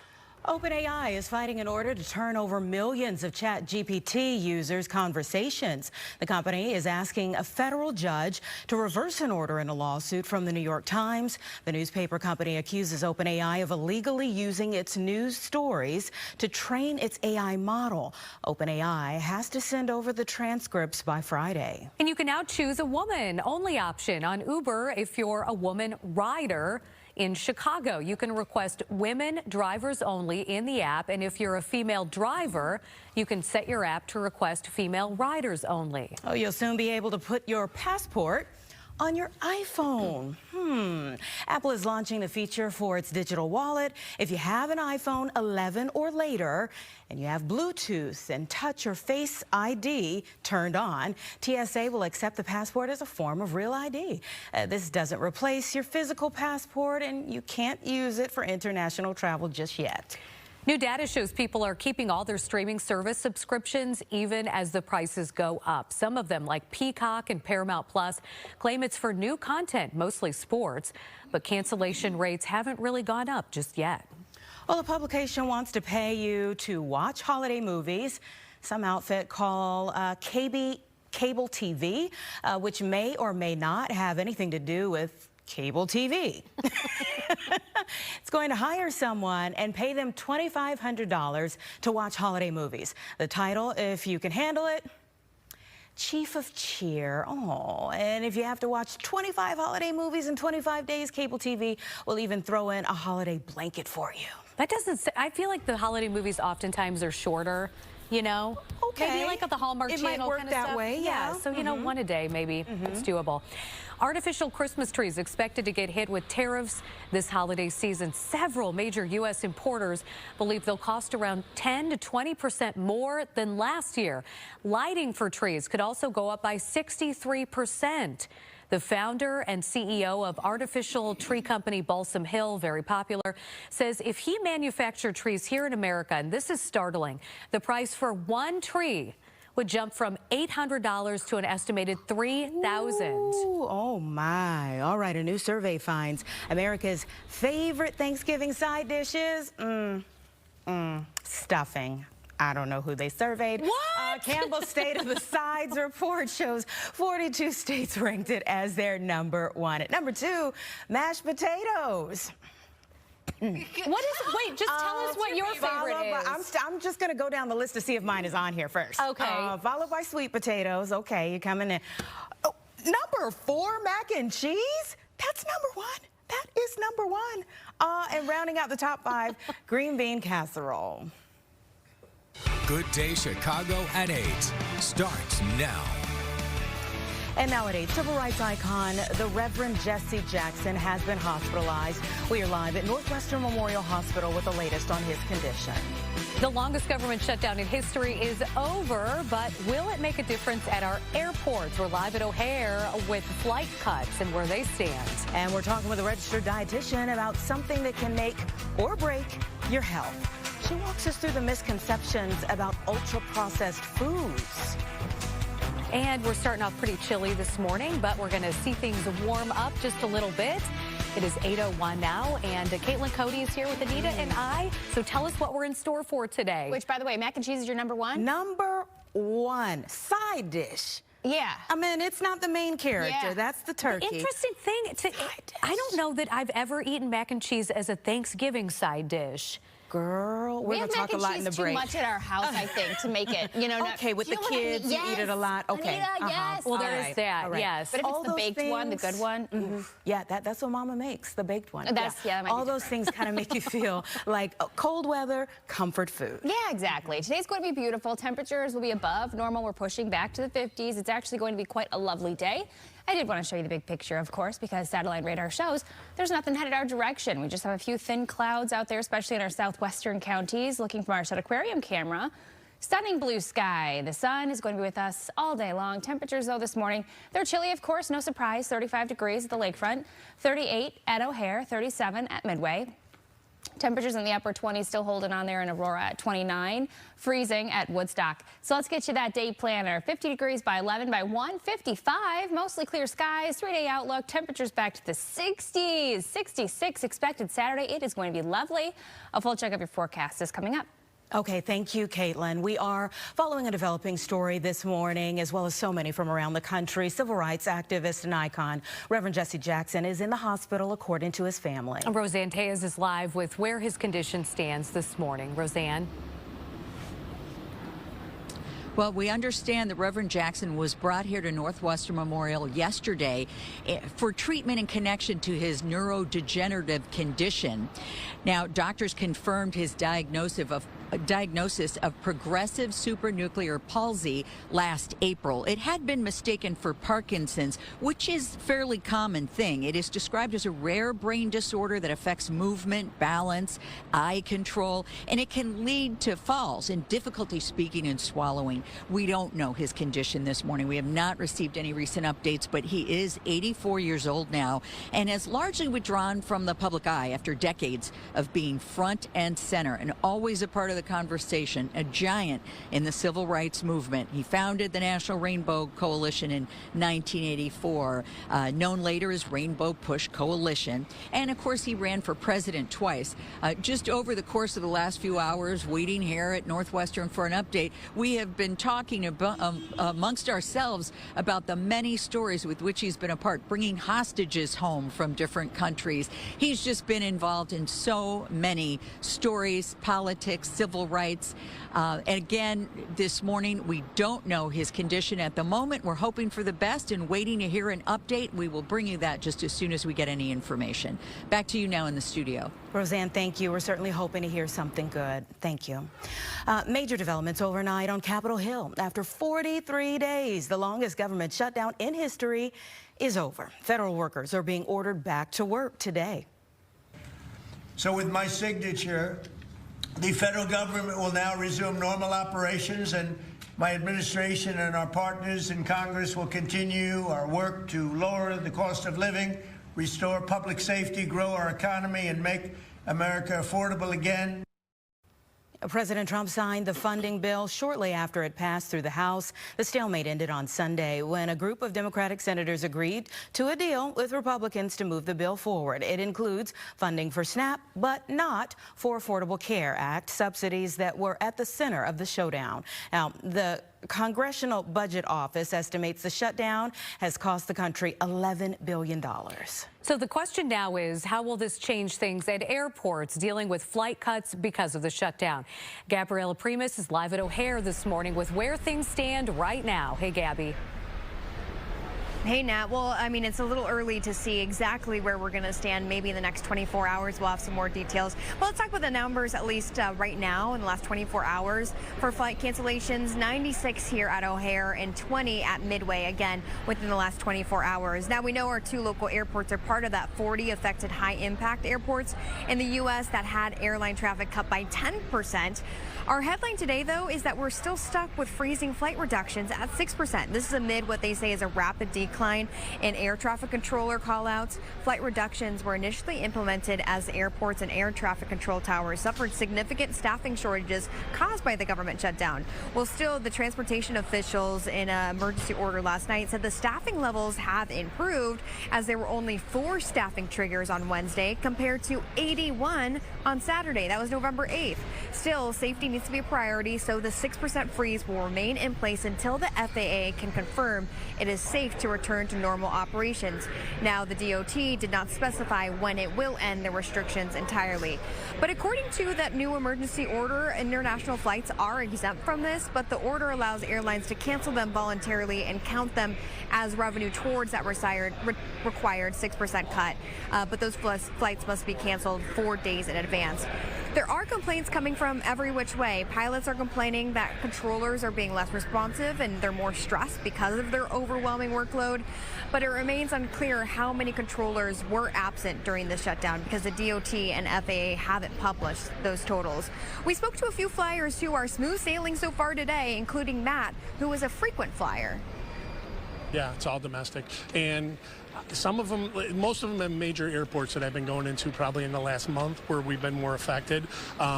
Previous month, if I was going into a smaller airport, it probably would have been affected. So it was all direct flights too. So I spoke to a handful of flyers here at O'Hare just in the last 30 minutes, and none of them said that they're having any trouble so far, so that's good news. There are reports coming from officials that pre-shutdown normalcy might take about a week after the funding lapse does end. Live in O'Hare, Gabriela Primus, Fox 32 Chicago. Thank you, Gabby. Well, today a judge will tour the Broadview ICE facility. It is a really big step here following a class action lawsuit. It claims the facility is unsafe and inhumane and that immigrants are being held in disgusting conditions, sometimes for days. Detainees testify that they had no access to phones or attorneys, not enough food or water, limited bathroom access, and that it was overcrowded. More than 600 people in ICE detainment could soon be set free. On Wednesday, a federal judge ordered more than a dozen detainees must be released from custody, with hundreds more moved to home confinement. The ruling stems from a lawsuit claiming the actions of federal immigration agents largely violate a consent decree. A teacher detained by ICE at a North Center daycare is expected in court today. Video of Diana Santillano Gallanos' arrest spread quickly online last week. Homeland Security says that she tried to run into the center after they pulled her over and that they were not targeting the actual daycare. Her attorneys say she is in the U.S. legally, though, as an authorized asylum seeker. She's in custody in Indiana. A GoFundMe set up to help with her legal fees has raised more than $150,000. The Aurora City Council has approved an ordinance that would ban federal agents from staging on city property. It would include parks, parking lots, and buildings, and several other Chicago area communities, by the way, have also enacted similar policies. Now to an alert on a story that we brought you yesterday. The Illinois Department of Health confirms one of the infants who got sick from By Heart Whole Nutrition infant formula tested positive for botulism. We are still waiting on the second patient's results. The health department is telling anyone with the formula, just throw it out. That includes child care facilities.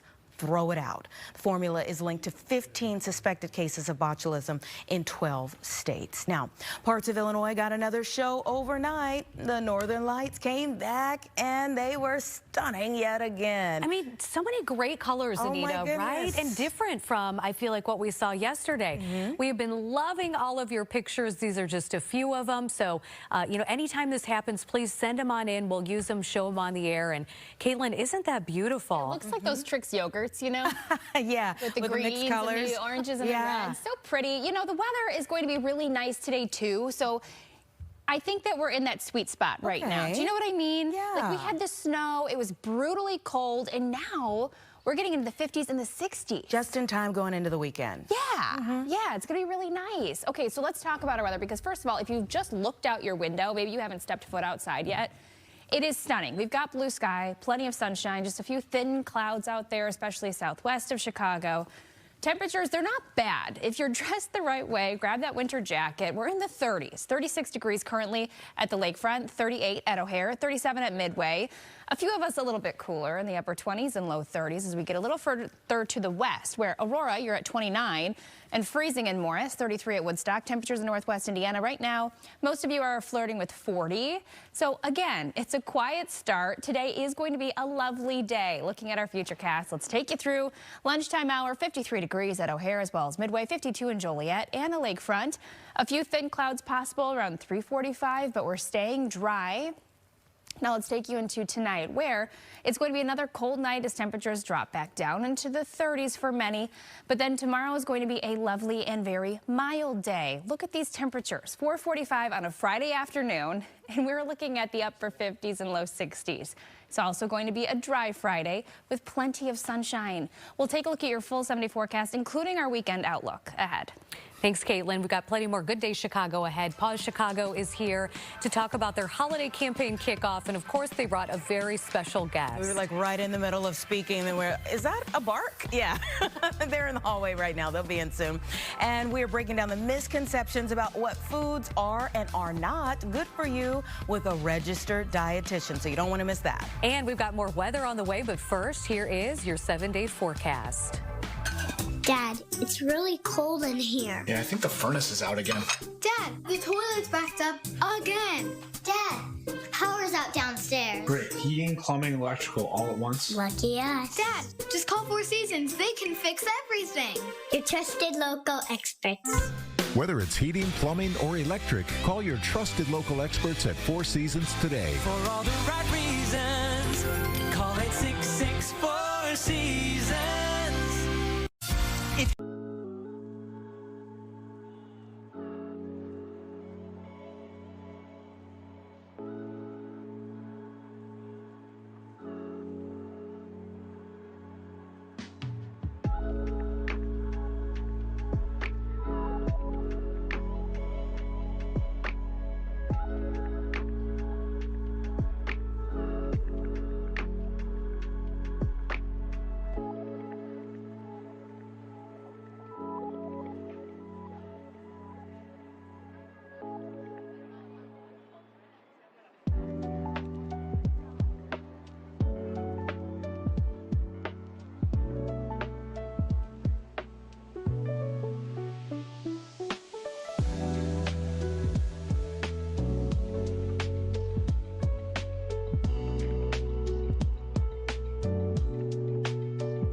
Welcome back. It is now 8:14. And we're following several developing stories this morning for you. Civil rights icon, the Reverend Jesse Jackson, is in the hospital. Sources tell us that he's being cared for at Northwestern Memorial. For more than a decade, Jackson has been battling a neurodegenerative disease called progressive supranuclear palsy. Roseanne Tejas is live at Northwestern Memorial following his condition, and we'll have another update from there in just a little bit. After 43 days, the longest government shutdown in history is over. President Trump signed the measure overnight after the House passed it earlier yesterday. He has ordered all federal workers to return to their jobs today, but flights not expected to immediately bounce back to where they were before the shutdown. A judge is expected to tour the Broadview ICE facility today. It follows a class action lawsuit claiming the migrants being held at the facility are facing inhumane and dangerous conditions. So all of those stories we'll continue to follow up on, but oh my, the weather outside has been gorgeous this morning and progressively throughout the week. Yeah. Hey, Caitlin, what do you got for us? It's going to be a nice one. We've got the sunshine this morning. It'll be sunny this afternoon as well. And temperatures really, surprisingly, I think the temperature is the best part about the forecast, not only today, but as we head into your weekend. So let's talk about, first of all, this morning. We still have a few 20s out there, yes, but most of us are in the 30s right now. You're stepping out the door to the upper 30s in Chicago. It's 36 degrees at the lakefront, 38 at O'Hare, and 37 at Midway. I see a 29 there in Aurora. Temperatures in Northwest Indiana are in the mid to upper 30s right now. Highs today are going to be fabulous. We are pushing into the 50s. Normal high, 50 degrees. Today, we are going to be in the mid to upper 50s. 56 expected to be our high at O'Hare. Tonight, of course, it's going to be a cool night again. Temperatures down to the 30s in most spots, perhaps staying in the low 40s for us in Chicago. Quiet, though. There's no rain in the forecast today or tonight or tomorrow. Tomorrow is going to be another nice one. We're cranking up the temperature, the dial just a smidge. Low 60s are expected to end the week for your Friday forecast. Here's your futurecast showing the maps. You can see we do have a few thin clouds out there possible throughout the day today, but there's no rain in the forecast as high pressure is anchored south. We have quiet conditions through your Friday, and on Saturday it is going to be, dare I say, warm. Temperatures are going to be into the 60s. The mid-60s are expected before a cold front swings through. Here's your 7-day outlook. 66 on Saturday. It's going to be a touch cloudy, but outside of that, really nice. And then we clear out with cooler temperatures on Sunday. Sunday's high only 48. And then next week, we have the potential for rain returning Tuesday, Wednesday. Temperatures Monday through Wednesday in the upper 40s. Anita. Caitlin, thank you. You know, most of us try to avoid a lot of ultra-processed foods, but now the U.S. is getting a new food label that puts a bullseye on them. Registered dietitian Anna Rosales is joining us to talk about some misconceptions about the foods and steps that we can all take to improve our health. Thanks so much for being here. Appreciate it. Thank you for having me. So, you know, we've heard ultra-processed foods in abundance, pretty much like anything else, can really take a toll on our health for a long time. What's new here? Yeah, the new thing that's happening is the FDA, USDA, and HHS, they're trying to define what are ultra-processed foods. Because right now, there's not a consistent definition on what defines an ultra-processed foods. And some of the definitions could mean that about 70% of our food supply make up ultra-processed foods.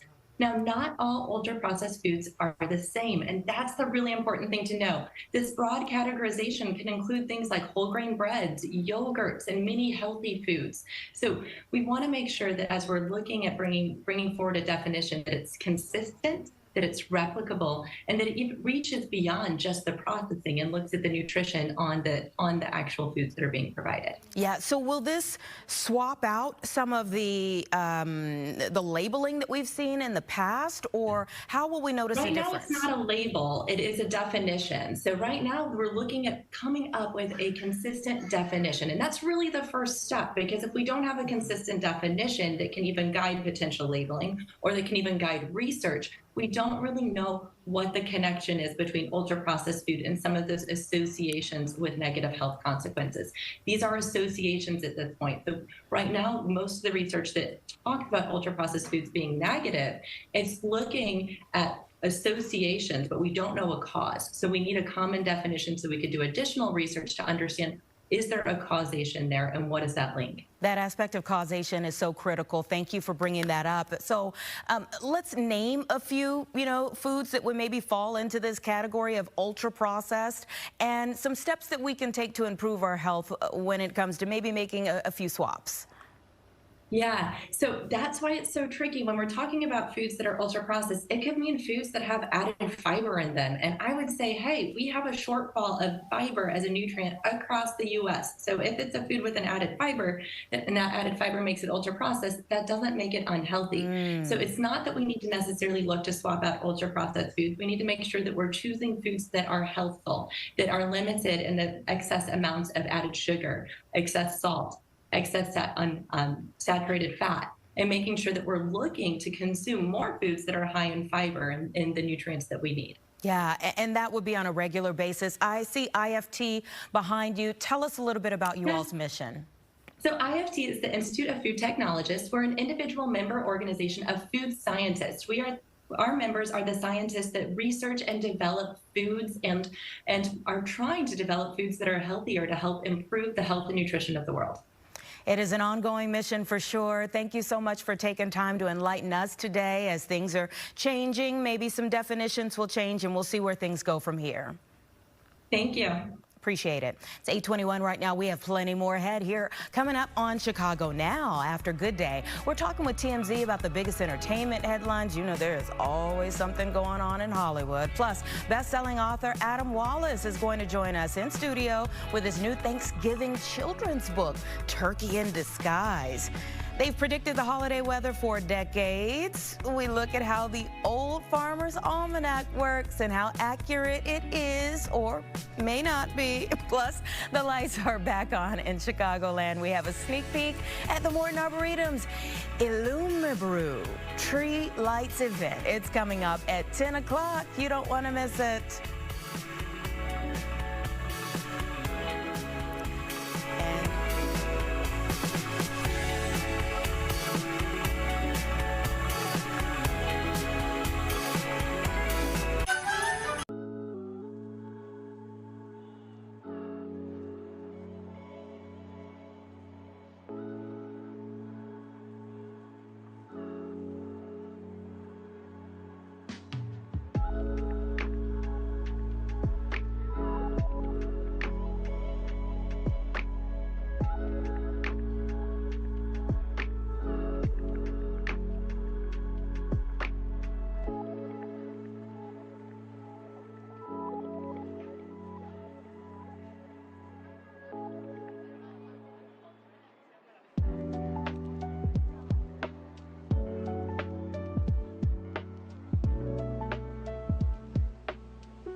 From tiny kittens to senior dogs, Paws Chicago is on a mission to save lives this winter, and they just kicked off their holiday giving campaign, and they need your help. Paige Kruger joins us in studio with another very special guest, Tootsie.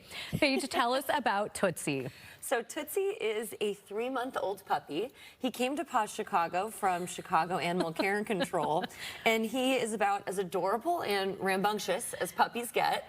He loves to play, and he could use a little puppy manners training, but he's going to be a great dog for any family who's interested in adopting him. So if you are interested in adopting, you can head to the Paws Chicago Lincoln Park Adoption Center. He is so super sweet and so vocal. He loves to talk. Yes, he does. Tell us about the holiday giving campaign and how you can help out pups like Tootsie. Yes, so we just launched our You Give, They Live campaign, and this is so important because this really helps us keep our life-saving programs running all year long.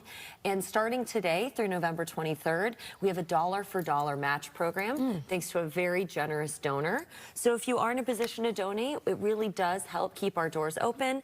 This year, Paws Chicago will find homes for over 5,000 dogs and cats. and perform over 21,000 free and low-cost spay-and-neuter surgeries. My goodness. I always say this, too, for if you've got someone in your life who's a pet lover, hard to shop for, make a donation in their name to Paws Chicago, and then let them know that they are helping save lives. So that's, I always find that to be a gift idea. Let's talk about the Fur Ball. It is tomorrow night. We are so excited. It is Paws Chicago's 24th Fur Ball. It'll be at the Drake Hotel, as you know. And this year's event is sold out, but there are still ways to support. We have incredible raffle items, silent auction items. That includes sports and concert tickets, jewelry, gifts for your dogs and your pets at home, so much more.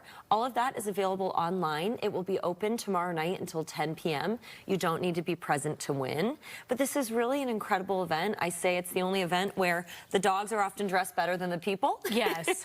And it is the city's only pet-friendly black tie gala. So it is a ton of fun. We're so excited. So Jake and Sylvia and I are going to be out there co-emceeing the big event. And can you talk about some in depth a little bit more, some of the auction items? Because there are pages and pages. There really is something for everyone. Do you have a favorite on the list? I do. There's some Cubs experiences that I'm really looking at. There's a PCA jersey for all the Cubs fans out there. And then the raffle item as well, two very beautiful pieces of jewelry donated by A. Merrick. So I always buy those raffle tickets as well. But you don't need to be present. So you can be online and checking those auction items as well to support the event that way. And then the adoption center is always open, right? Yes. So you can always swing by there as well. Of course, we're open every day for adoptions. You can either just stop in and meet a pet to adopt, or you can complete the compatibility quiz ahead of time so that when you show up, we can match you with the pet who's perfect for your home. Oh, thanks so much, Paige, and good luck, Tootsie. I know you're going to find a good home. Very loving. All right, we are rolling into the next round of the high school football playoffs. I know a lot of proud parents out there, and we are watching some big matchups between local teams. Mike and Brian have a preview of all the action next. But first, hey, Caitlin. All right, it's going to be a beautiful day. We've got sunny skies. Temperatures are warming up this weekend. I'm talking about the mid and upper 60s on Saturday, but it will be nice before we get there today as well as tomorrow. We'll take a look at your full forecast. That 7-day is ahead.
Welcome back. You're watching Good Day Chicago. It's 8:31. Thanks so much for joining us on this Thursday morning. We are following several developing stories right now. Let's talk about a few. Civil rights icon, the Reverend Jesse Jackson, is in the hospital.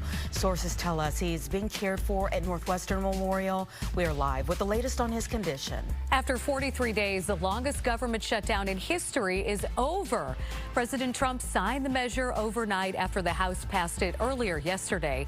He has ordered all federal workers to return to their jobs today. But, and there's always a but, flights are not expected to immediately bounce back to where they were before the shutdown. A judge is expected to tour the Broadview ICE facility today. It follows a class action lawsuit claiming the migrants being held there at the facility are facing inhumane and even dangerous conditions. We also want to get back to another developing story here that we told you about right off the top. A civil rights icon, the Reverend Jesse Jackson, has been hospitalized here in Chicago. Roseanne Tellez is live outside Northwestern Memorial Hospital, where his family says he has been staying. Roseanne? Well, I have a bit of good news this morning. We are told by our sources that this is not crisis mode, that the Reverend Jackson was brought here for observation in connection to the neurodegenerative condition that he has been dealing with for many years now. It's called progressive supranuclear palsy, or PSP. Apparently, his family members brought him here yesterday. It's described, this condition, as a rare brain disorder that affects movement, balance, and eye control, and it can lead to falls. It can lead to difficulty speaking and swallowing. We're not certain what exactly is the issue this morning, but again, glad to know it is not a crisis situation. He is 84 years old and has largely withdrawn from the public eye after decades of being front and center, a giant in the civil rights movement who founded Rainbow Coalition, the National Rainbow Coalition, in '84, later known as Rainbow Push. He ran for president twice. And as I mentioned during our last hit, we were remembering how he had been instrumental in freeing hostages a couple of times, U.S. soldiers from the Balkans, 3 of them. He also helped negotiate the release of a Navy lieutenant who was shot down over Lebanon 30 years ago. He has had an amazing life, and today he is getting treatment, again related to his neurodegenerative disease. So we hope that is going well for the Reverend Jackson. We'll bring you any updates if we learn any new information. Back to you in the studio. All right, Roseanne, thank you. Good to hear that there's some progress there and that this isn't in crisis mode, but we hope that we'll get some more information soon. All right, major developments overnight on Capitol Hill after 43 days. The longest government shutdown in history is over. Federal workers are being ordered back to work today. So with my signature, the federal government will now resume normal operations, and my administration and our partners in Congress will continue our work to lower the cost of living, restore public safety, grow our economy, and make America affordable again. President Trump signed the funding bill shortly after it passed through the House. The stalemate ended on Sunday when a group of Democratic senators agreed to a deal with Republicans to move the bill forward. It includes funding for SNAP, but not for Affordable Care Act subsidies that were at the center of the shutdown. The Congressional Budget Office estimates the shutdown has cost the country $11 billion. So the question now is, how is this going to change things at airports dealing with flight cuts because of the shutdown? Gabriela Primus is live at O'Hare this morning with where things stand right now. Hi, Gabby. How are you? Hi, Nat. Well, hopefully we get that question answered soon, but it's still a little too early to tell. I will tell you, here are the current numbers when we're seeing cancellations in the last 24 hours. 96 here at O'Hare, around 20 over at Midway, our Southwest airport. Now, we know that our 2 local airports are part of the 40 affected high-impact airports in the U.S. that had airline traffic cut by 10%. Our headline today is that we are still stuck with freezing flight reductions at 6%. Now, this is amid what they say is rapid decline in air traffic control callouts. The transportation officials said that staffing levels have improved, though, as there were only 4 staffing triggers on Wednesday compared to 81 just on Saturday. That's November 8th. Still, safety needs to be a priority, so the 6% freeze will remain in place until the FAA can confirm it is safe to return to normal operations. There are complaints coming from every which way. Pilots are complaining that controllers are being less responsive and more stressed because of their overwhelming workload. But it remains unclear how many controllers were absent during the shutdown because the DOT and FAA haven't published those totals. We spoke to a few flyers here in O'Hare who are smooth sailing so far, including Dan, who's really kind of on a world tour. I was expecting to get delayed here, to be honest, so but hopefully it doesn't say it's delayed yet, so it's still going to take a while to sort things out, right? So I'm only here for a week, so I hope it's sorted by the time I go back to New York and then Tokyo again. So. So it seems like a lot of travelers have their guard up, ready for some delays. Still seeing that 6% again of traffic cuts. But there are reports coming from officials that pre-shutdown normalcy might be restored in roughly a week after that funding lapse does end. We'll keep you updated here at O'Hare. Live, Gabriela Primus, Fox 32 Chicago. All right, thanks so much, Gabby. Well, today a judge will tour the Broadview ICE facility following a class action lawsuit. It claims that the facility is unsafe and inhumane and that the immigrants are being held in disgusting conditions, sometimes for days.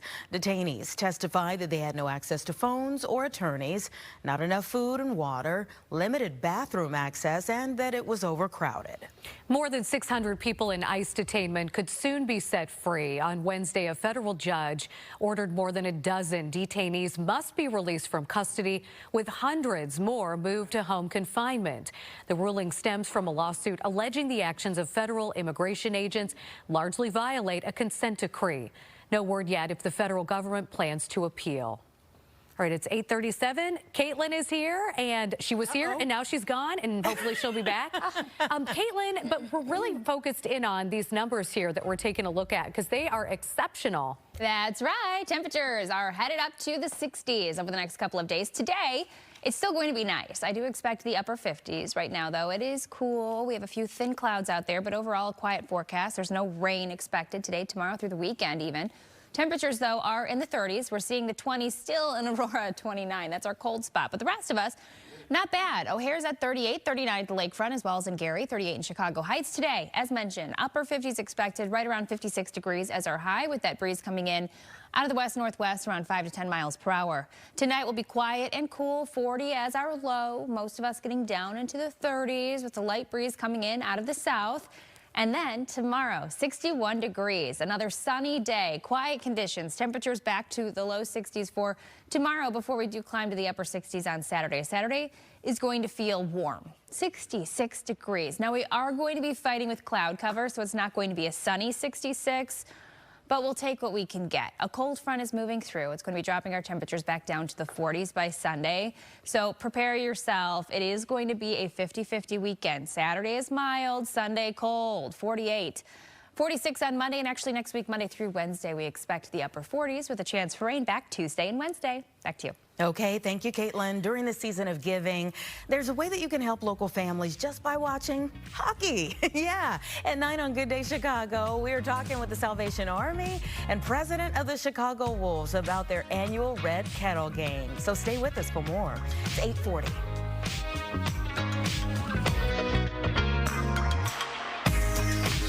Paul Chicago.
Welcome back. Time now 8:42. We are racing through the state high school football playoffs. That we are. It's on to the quarterfinals, and here to talk about it, Tim O'Halloran, publisher at edgytim.com.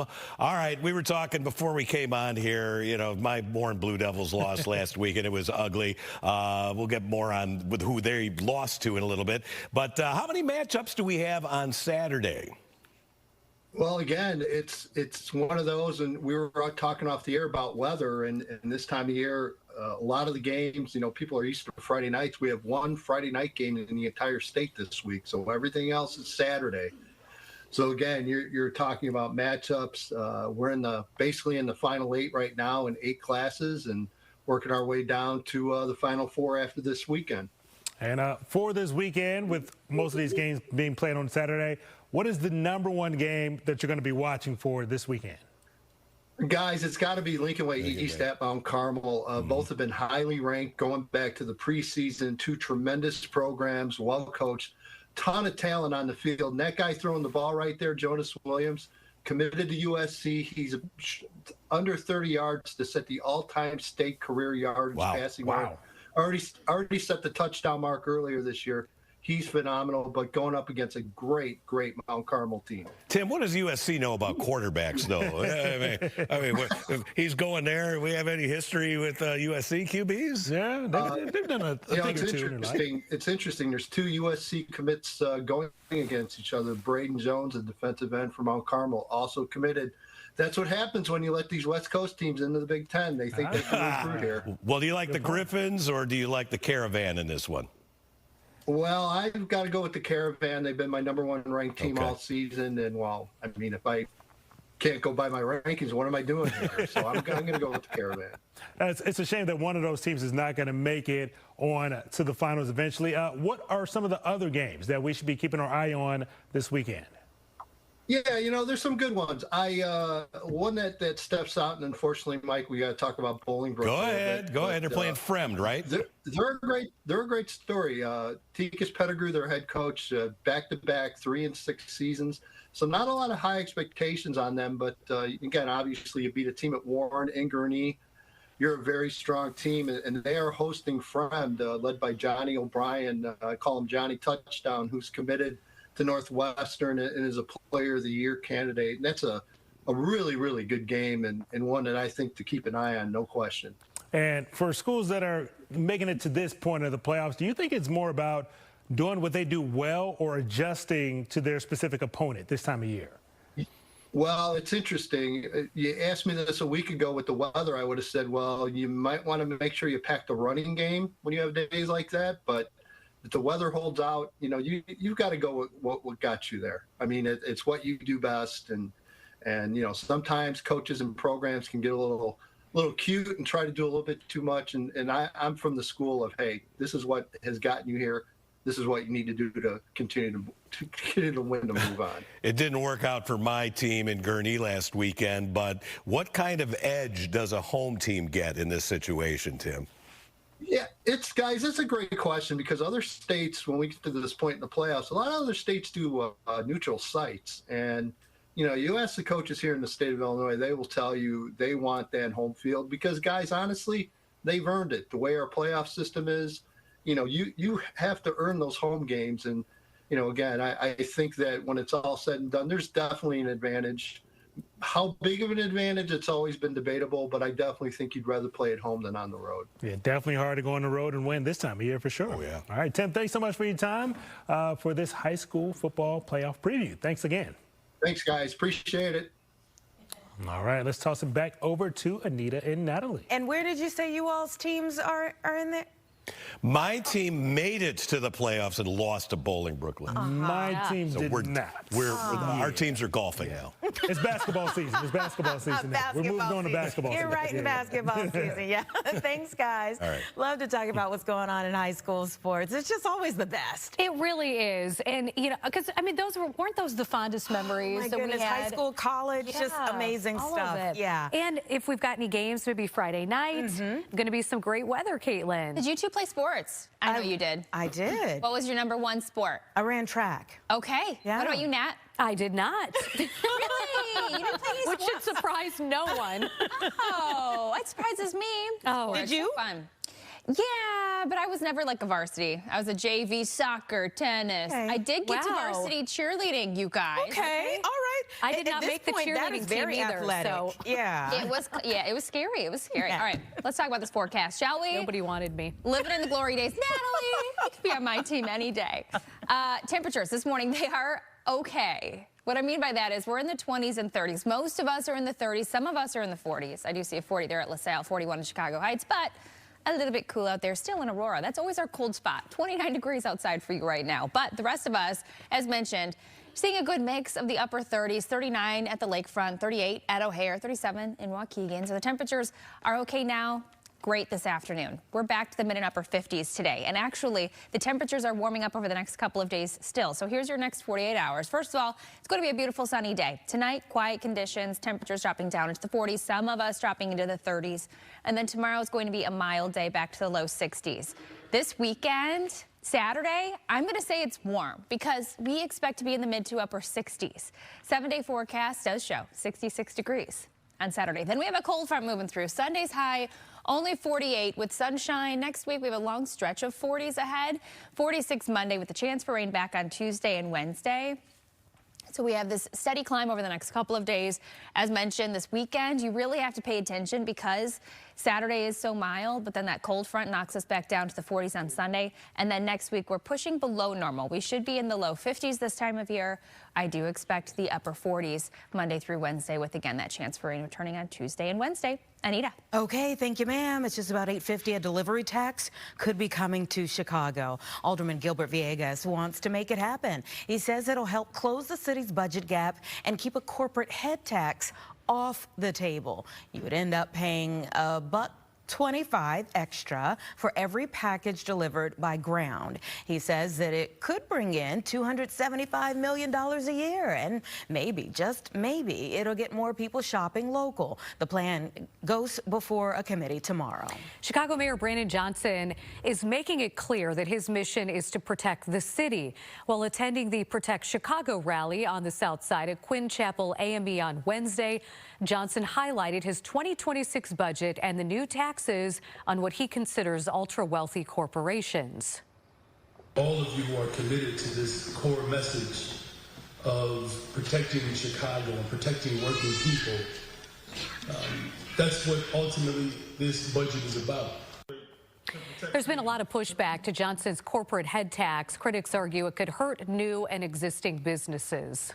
No fare increase, services, cuts, or layoffs in the budget for the Chicago Transit Authority next year. The CTA board approved the 2026 budget on Wednesday. The budget is for more than $2 billion. The operating budget is $75 million. That is a 3% hike from last year. 8:50 right now. We'll be right back.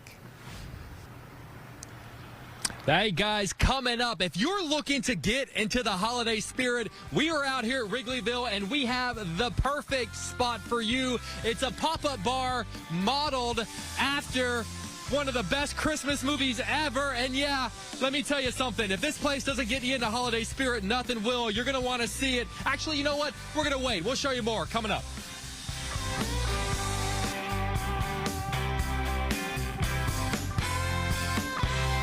The Chicago Wolves.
All right, it's about 8:54. We are still 2 weeks out from Thanksgiving, which even that seems like, are we? Wow, we're already here. But some of us are looking ahead to Christmas already. So that means revisiting some of our favorite holiday movies. And if yours is Elf, you're going to want to head over to Wrigleyville. Jake is live to take us inside the Elfed Up pop-up bar. Jake? That's right, guys. If this place doesn't get you in the holiday spirit, nothing well. This might be the best Christmas pop-up bar I've ever seen. Of course, paying tribute to the Buddy the Elf. They even have his 4 favorite food groups here: candy, candy cane, candy corn, and syrup. It's all a part of the Elfed Up pop-up bar here in Wrigleyville. We got a lot of stuff we want to get to. We're going to talk with Kelsey. Kelsey, thank you for joining us this morning. Yeah, of course. Thanks for having me. I got to ask, this place is unreal. Walk with me for a second. For someone who's never been out here, there's Karen. Say hi to Karen. She's making the drinks. We're going to be back with her in a second. Tell people what this place is. So it's we were one of the first Christmas pop-up bars in Wrigley. It's our 8th year doing this. It takes 2 weeks, 10 hours a day, 20 people to set up. We don't miss any details from roof to floor. We are covered in the Christmas decorations and Christmas spirit. I gotta tell you, I've done some stories with Christmas pop-up bars in the past, and you get out there and it's a string of Christmas lights, maybe a cardboard cutout. That's not good enough for you guys here at Elfed Up. I mean, look at this. Look at this. Every inch of this place and this room that we're in right now, if you're looking at this going, that'd be great for a holiday party or a family get-together. You guys are, in addition to this being open to the public, you guys are also renting this room out if you want. Yes, we host like 75 to 100 people for holiday parties. We get a ton of... Perfect for a holiday party. Yes. We have families come in during the day. We do a DJ at night. It gets packed in here for the sporting events. We offer all sporting events on TVs. We have fireplaces going. It's winter forest. Unreal. I know we're a few weeks out from Thanksgiving, but I am ready to go in the Christmas mood. Every small detail, guys, as Kelsey was saying, from the ceiling to the floor is Christmas. Even the entrance to the bathroom is Christmas themed. Now listen, at the end of the day, it's Christmas. We're having a great time, but this is still a bar in Wrigley, which means we got to check out the drinks. So Kelsey, I'm going to leave you for a second. I'm going to come over to Karen. Karen, a bar in Wrigley, but a elf-themed bar implies there are going to be some elf-themed drinks. Yes. So our famous one is the Ninny Muggins. Of course it is. Why wouldn't it be? So we've got 1.5 ounces of Jack Fire. I don't remember Buddy the Elf drinking this. Nope. That was a deleted scene, maybe. He did. He did not drink this. When Buddy the Elf has a bad day, maybe this is. That looks fantastic. Yeah, we've got chata, and then we've got tons of whipped cream. All right. As we're wrapping up right now, you're putting the finishing touches on it. Can people come out? Are you guys ready to go? I mean, I don't know how you get better than this. Yep, we're open, ready to go. First one in Wrigley, open for the season. All right. It is elfedup.com, I believe, is the website. There are some different hours depending on. There are a couple of hours where you can bring the family out to check this out, but at the end of the day, it is a bar in Wrigley, so most of the time it's going to be 21 and up because these are the scenes of Elf kind of drinks. Look at that, guys. I got to ask you, I know I'm on the clock, but should I taste it? All right, yeah. Let's give it a shot. All right, guys. As on that note, I'm going to toss it back to you guys in the studio. Something about the name Elfed Up told me it was probably adults primarily. Yes, that's true. Did it actually put hair on your chest, Jake? I gotta. I've made a mistake. Jake, remember you have to do the Chicago Now today at 10 a.m. Just remember. I know, and it's going to be good.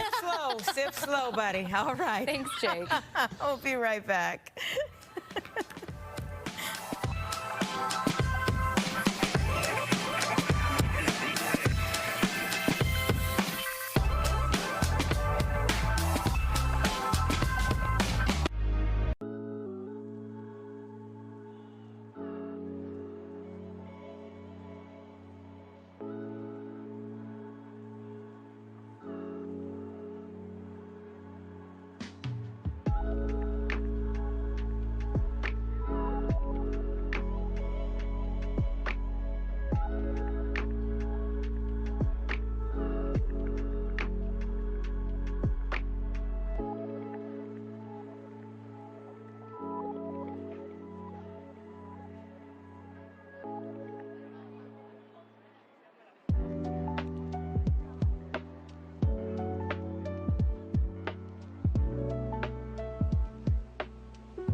All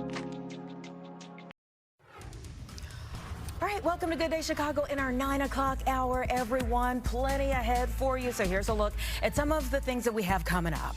Well, right now, civil rights icon Reverend Jesse Jackson is in the hospital. Roseanne is live at Northwestern Memorial with the latest on his condition. The government shutdown is officially over. A lot of programs will now resume, but airports still expected to experience some strain and some pain. Gabriella Primus is live at O'Hare with the latest on those flight cuts. Yeah, and we love to share a little, love to share a lot of Chicagoland pride. The Plainfield Saints have been dominating the football field, and so we had to check back in with them because now they are representing Chicago on the national stage. Head coach and quarterback are going to be joining us in studio to talk all about their wonderful journeys so far. I talked to them before they went to their last game, and they were pretty confident about their chances. So it's nice to see they made it happen. They're putting in the work, man. Love to see it. All right, let's take a live look outside this morning. We got some beautiful temperatures out there. Do I still see some remnants of snow out there? A little bit. I guess it hasn't quite melted just yet, but we got some warm temperatures out there, Caitlin. She will be. She will be melting. Yeah, today is going to be a really nice day. We've got the blue sky this morning. Temperatures in the 30s for most, starting to see a few 40s trickle in. But overall, I think we're going to be happy with the forecast. Temperatures are going to be above normal, and we're actually going to be ticking that thermometer up a little bit over the next couple of days. Right now, though, it is 39 degrees at the lakefront, 42 at O'Hare, and 45 in Gary. I see a 40 in Morris, 38 in Aurora. Here's your future cast. So again, today, temperatures in the 50s, but I'm calling it upper 50s. 56, okay, at O'Hare. 55 expected at the lakefront. Good mix, mid to upper 50s for today. A few fair weather clouds out there moving through. Tonight it will be quiet, staying in the 40s for Chicago, 30s for outlying areas, and then tomorrow is going to be even warmer. As I mentioned, we're going to be seeing these temperatures tick up to the low 60s tomorrow, and then on Saturday, mid to upper 60s. Mid to upper 60s. It is going to be balmy out there on Saturday. And again, that will lead to the melting. Now, I will say this, a cold front swinging through is going to drop our temperature big time for Sunday. So here's your 7-day outlook as we wrap up the week with quiet conditions today and tomorrow, upper 50s to low 60s. Tomorrow, this weekend, we have that drastic change. So 66 degrees Saturday. Quite a bit of cloud cover expected. That cold front knocking us down to 48 on Sunday. Monday, upper 40s, and then a chance for rain is back on Tuesday. Upper 40s back Tuesday and on Wednesday. Back to you. Well, we are following a developing story this morning. The family of civil rights activist Reverend Jesse Jackson says that he is currently in the hospital. Yeah, Roseanne Tejas is live with where his condition stands. Obviously, we don't want to see him in the hospital, but you shared a bit of good news, at least, for where things are at the moment, Roseanne, with us last time. Right.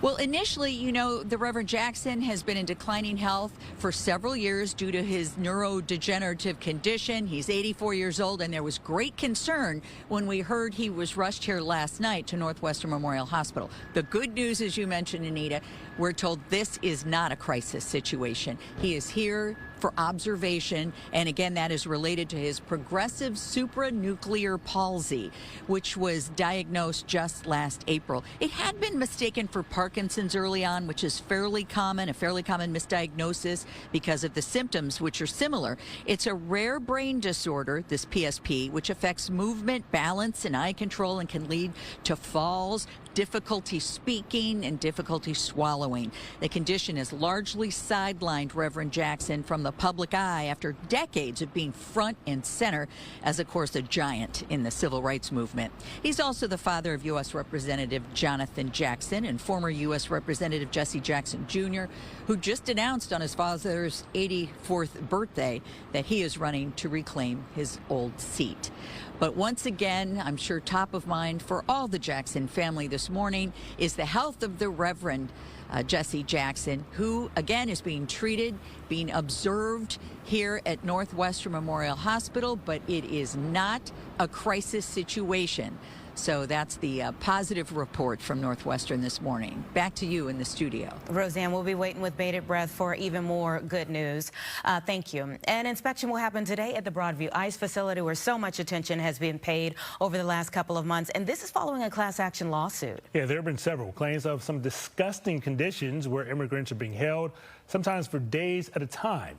Detainees testified that they had no access to phones to contact their attorneys, not enough food and water, and even limited bathroom access. Also said that it was overcrowded. A judge, along with a group of attorneys, are going to tour the facility in about an hour from now. Okay, we'll have a crew that's working on that, but more than 600 people in ICE detainment could be set free soon. A federal judge ordered more than a dozen detainees must be released from custody yesterday. The order came down yesterday, but it begins tomorrow, with hundreds more moved to home confinement. The ruling stems from a lawsuit alleging the actions of federal immigration agents largely violates a consent decree. No word yet if federal government plans to appeal. After 43 days, the longest government shutdown in the country's history is finally over. The stalemate ended on Sunday when a group of Democratic senators agreed to a deal with Republicans to move the bill forward. President Trump signed the funding bill shortly after it passed through the House. So with my signature, the federal government will now resume normal operations, and my administration and our partners in Congress will continue our work to lower the cost of living, restore public safety, grow our economy, and make America affordable again. The bill funds the government through January 30th. It will also secure SNAP and WIC benefits and reverses federal worker layoffs that were caused by the shutdown. The bill does not include what Democrats have been pushing for. That is the guaranteed extension of expiring health insurance subsidies, which affect more than 20 million Americans. Some in Washington fear they could face a similar fight when the funding runs out in just a couple of months. All right, the question now is, how will this change things at airports dealing with flight cuts because of that shutdown? Will it change things, especially in the short term, right? Gabriela Primus is live at O'Hare International with where things stand there right now. You've been talking to folks who've been passing by. What's the sentiment? You know what, Anita? I think a lot of people have been lucky, and the probably 10 I've talked to passing by have said no travel impacts on them so far, but they are shocked to hear that we're still seeing a 6% cut for these airlines. Let's talk about it. We know there are two local airports, O'Hare and Midway, are part of the 40 affected high-impact airports in the U.S. that had airline traffic cut by 10%. Now, but our headline, like I said, is that we're still stuck with freezing flight reductions, at 6%. And this is amid what they say is a rapid decline in air traffic control callouts. The transportation officials said that staffing levels have improved, as there were only 4 staffing triggers on Wednesday compared to 81 on November 8th. That was just on Saturday. Still, safety needs to be a priority, so the 6% freeze will remain in place until the FAA can confirm it is safe to return to normal operations. There are complaints coming from every which way. Pilots are complaining that controllers are being less responsive and are more stressed because of their overwhelming workload. But it remains unclear how many controllers were absent during the shutdown because the DOT and FAA haven't published those totals. We spoke to a few flyers, as I said, who are smooth sailing so far today, including Matt, who's a pretty frequent flyer the last month. I haven't had any delays, honestly, outside of regular delays that you might see in regular flights. So there hasn't been a huge impact as far as business travel for me. Most of them have major airports that I've been going into probably in the last month where we've been more affected. Previous month, if I was going into a smaller airport, it probably would have been affected. So it was all direct flights too. You know, so there are reports coming from officials that pre-shutdown normalcy will be restored roughly a week after the funding lapse ends.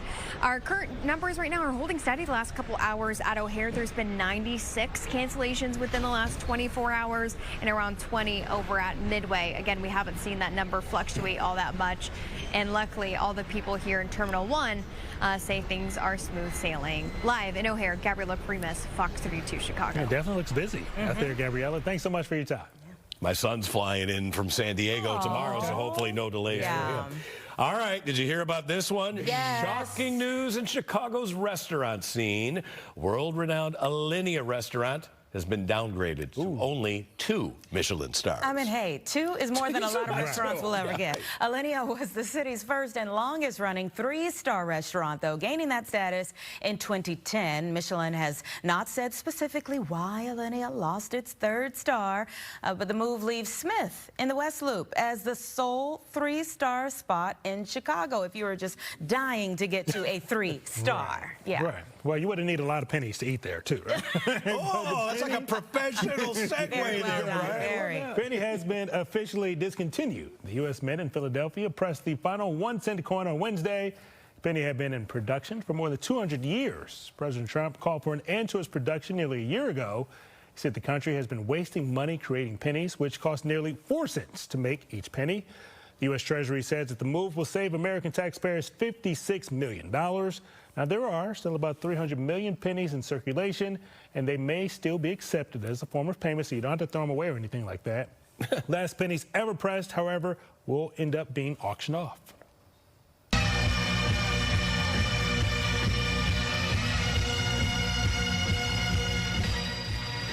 It's a long way to the top. This is if you want to rock and roll. Or get in the record books. 374 bagpipers assembled in Melbourne, Australia yesterday performing AC/DC's song, native Australians there, It's a Long Way to the Top, which features a bagpipe solo. Well, they set a new world record for largest performance by bagpipers, breaking a previous mark set in 2012, and they beat it by more than 40 people. Wow. It also happened on the same day AC/DC played their first Australian gig in a decade. So very sentimental performance as well. Now, I'd like to know how they, did they have a sign-up sheet for everybody walking in there? No, I'm kidding. But like, how exactly did you count all those people? Right. Whose job was it? To know that there were 40 more. Right. Probably somebody from Guinness was there to go 1, 2, 3, 373, 374. That's it. You win. Okay, recount.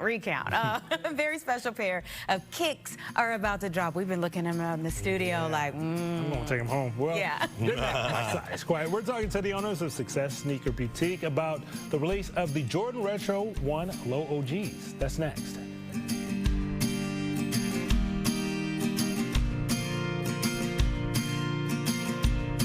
I'm on vacation.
Welcome back. Time now 9:14 this morning. Beautiful live look outside of our beautiful city of Chicago. But we're about 48 hours away from one of the biggest sneaker releases in recent memory. We're talking about the Jordan 1 Low OG Chicago. Co-owners of Success Sneaker Boutique in the South Loop, Lavelle Sykes and Bobby Simmons, they're here to talk about this exclusive drop. It is so good to see you, brothers. Thanks so much for being here. Well, thanks for having us. All right. Now, the last time that these dropped was back in 2016. Why is this one of the must-have shoes for sneakerheads? It's the Retro 1 Chicago. It's an iconic shoe. It's a shoe that Jordan that made Chicago, honestly. So Retro 1 is one of the dopest silhouettes that been out since Jordan started his sneaker collection. Yeah, so we realized that even with the OG High, how it was most sold out for everyone in Chicago. Why do you think it's been so hard for people to get their hands on these shoes specifically? It has been made since 2016. When it came out the first time, it was real limited. So they only made a limited amount of pairs. And this time, they elevated the material on the shoe. They made it much better. It's going to be a more harder shoe to get this time than ever this time. And speaking of being able to get the shoe, tell us about your event that you guys have coming up. Well, we have a collaboration with Brand Jordan and Harold's that we're doing on Michigan Avenue, next right by our retail space. And it's going to be exciting. We're doing it for the community. We're doing it for the city of Chicago to make sure that, one, you get your sneaker, and then you get a success pack as well. Yes. What comes with that success pack? A success pack could be a customized T-shirt, Brand Jordan T-shirt with success and Harold Chicken collaboration, a free 4-piece, mild sauce pepper, how you want it, and also some dope sneaker shoestrings come with it. It doesn't get too much more Chicago than that. We're talking about the low OG1 Chicago's and Harold's Chicken. Yes. Speaking of Jordans, right? We did a story a couple of months ago talking about the Air Jordan 1s. Where do these particular shoes, I guess, rank in your rankings of Jordans? Oh, the low is like, the retro 1 is like number to me is number 2. I like 3s, but he's a 1 guy, so he has 1s on now. So I keep one on. Dress it up, dress it down, especially in the corporate world, you know. Be more fashionable and be a little more appealing with your outfits now. Now, somebody's looking to get their hands on these Saturday. Is there a strategy that somebody, because I'm sure the line is going to be out the door. Show up at 11 o'clock at Harold 71 on 22nd in Michigan, 11 o'clock a.m. to 4 o'clock p.m. We have the shoes releasing and sneakers and chicken. And what would you say, I guess, sets apart your sneaker boutique from others, not just in Chicago, but all over the country as well?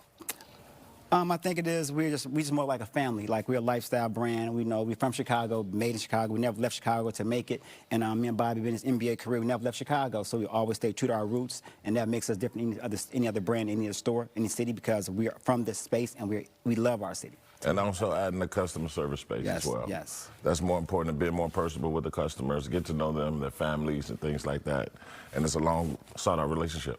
You guys were just doing that off camera. Everybody's shoe size in here for sure. These particular shoes, what do you think that they mean to the city of Chicago? I think it means a lot. You know, it's a staple. And when it comes to the Jordan 1 as a whole, I think that like 84, 85, a lot of people didn't get them. So now, with even being cut to a low, it's more universal. So now it gives a lot of access to just dress it up, and then not on that, like you said, just get your hands on it. And I think like Chicago low is like the Jordan 1 in Chicago silhouette. It's like one of the best silhouettes to go with anything. You can dress it up or down, like Bobby said, but it's Jordan. That means you see retro Wayne, think of Michael Jordan, and that was one of the greatest players ever to play basketball in the world, the best ever. So why do you think the experience of getting the shoes in person is so much better than, I guess, trying to try your luck on the sneakers app? You know, it's thrill of the hunt. You know, just the fact of me being a sneakerhead all my life, being in sneakers business 30 years. It's just like I've seen customers, it's the passion, the love. It's the camaraderie for it. It's all camaraderie. Sneakers are about camaraderie, friendship, relationships with our sneakers. It really, really is. And the best feeling is when they open up, the first thing they do is smell it. They smell it. Everybody smells a sneaker. I don't know how, but they smell a sneaker. They smell them. They look at it. Like, take a sniff. Like money, right? Get the rubbing and touching them. They get the rubbing and touching and looking at them. You know, it'd be like they'd be excited to hit their hands on them. All right. And where can people get in line to get these on Saturday again? You can line up at 11 o'clock a.m. at Harold 71 on 22nd in Michigan, in that successor store, 2214 South Michigan Avenue. All right. Appreciate both of your time. Thank you. Good luck to everybody trying to get their hands on these this weekend. All right. Well, still ahead, best-selling author Adam Wallace joins us in studio with this new Thanksgiving children's picture book called Turkey in Disguise. Plus, the lights are back on in Chicagoland. We've got a sneak peek of the Morton Arboretum's Illumibrew Tree Lights event. All that much more coming up at the top of the hour on Chicago Now. Pause Chicago.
Welcome back, everyone. 9:21 right now. Oh, it looks great outside. Man, have we been through it this week, but with the weekend on the way, the weather is improving and it feels great. It actually might feel a little like football weather. The champs are in the building. Go ahead, give them your bling. Show them your bling. Champs are in the building. Yeah. The Plainfield Saints had a perfect 8-0 regular season, and they were the only 9U Division I team in the Pop Warner Chicagoland League. So if that wasn't enough, and that's a lot, that is a lot, okay? They also clinched the state championship in the Mid-America Regional Championship. So suffice to say, we're just so proud of them. Their journey is not over. So this morning, head coach Gino Henderson and quarterback Evan Henderson are joining us in studio. Thanks so much for being here. Appreciate having you here. You know, we talked on Zoom right before you all went to your last game, and you said, no, I think we're working on this. You know, we got the right coaches, we've got the right players. So you were ready for it. Yeah, we were ready for it, and we had our biggest test yet when we played this team from Ohio, in which they were the Saints also. They were undefeated, and they hadn't been tested, and we really hadn't been tested because we were dominating and they were. Sure. We kind of lost the coin toss. Normally we win the coin toss so we can go punch the other team in the mouth first, as you would like to say. But we ended up losing the coin toss. They got the ball first. They punched us in the mouth, ran a touchdown on the second play. And we got the ball, and we had to punt it. And I saw my kids, though, they stayed tough, strong, and resilient. And we just kept picking away at it. And by the end of the game, we won 20-19. So. Look at that. Look at that. And it puts you in a different position than usual, so it teaches you all new things. Yeah. Yes, what's the biggest lesson you've learned from your success in football? Just keep fighting, even if the game's close, just keep fighting. There you go. And, you know, that's a life lesson, right? Just keep fighting, you know? Not everything is going to go our way all the time, but just keep fighting. That is a life lesson there. So let's talk about what comes next. What comes next, we're guaranteed 2 games in Charlotte, North Carolina. On the 7th of December and the 10th of December. We win those 2 games, we'll be playing a championship game, which is on the 13th of December. So. Right now, what we're trying to do is find all the funding we can be, because we got hotels, meals, just travel. Sure. So, yep. Yeah. So how can people help out? Well, we got a GoFundMe. We're doing football squares. We're doing the double good popcorn. We're trying to do everything that we can to gather money and make it a little less troublesome for the parents and everybody who's trying to get the children there. Yeah, it's a lot, and it's a village approach. It takes a village. It takes a village. It takes now, you all have the same last name. Who is this to you? My dad. That's your dad, right? And the coaching staff is made up of dads. Oh, yes, we are. And I would like to thank my coaching staff, if I could.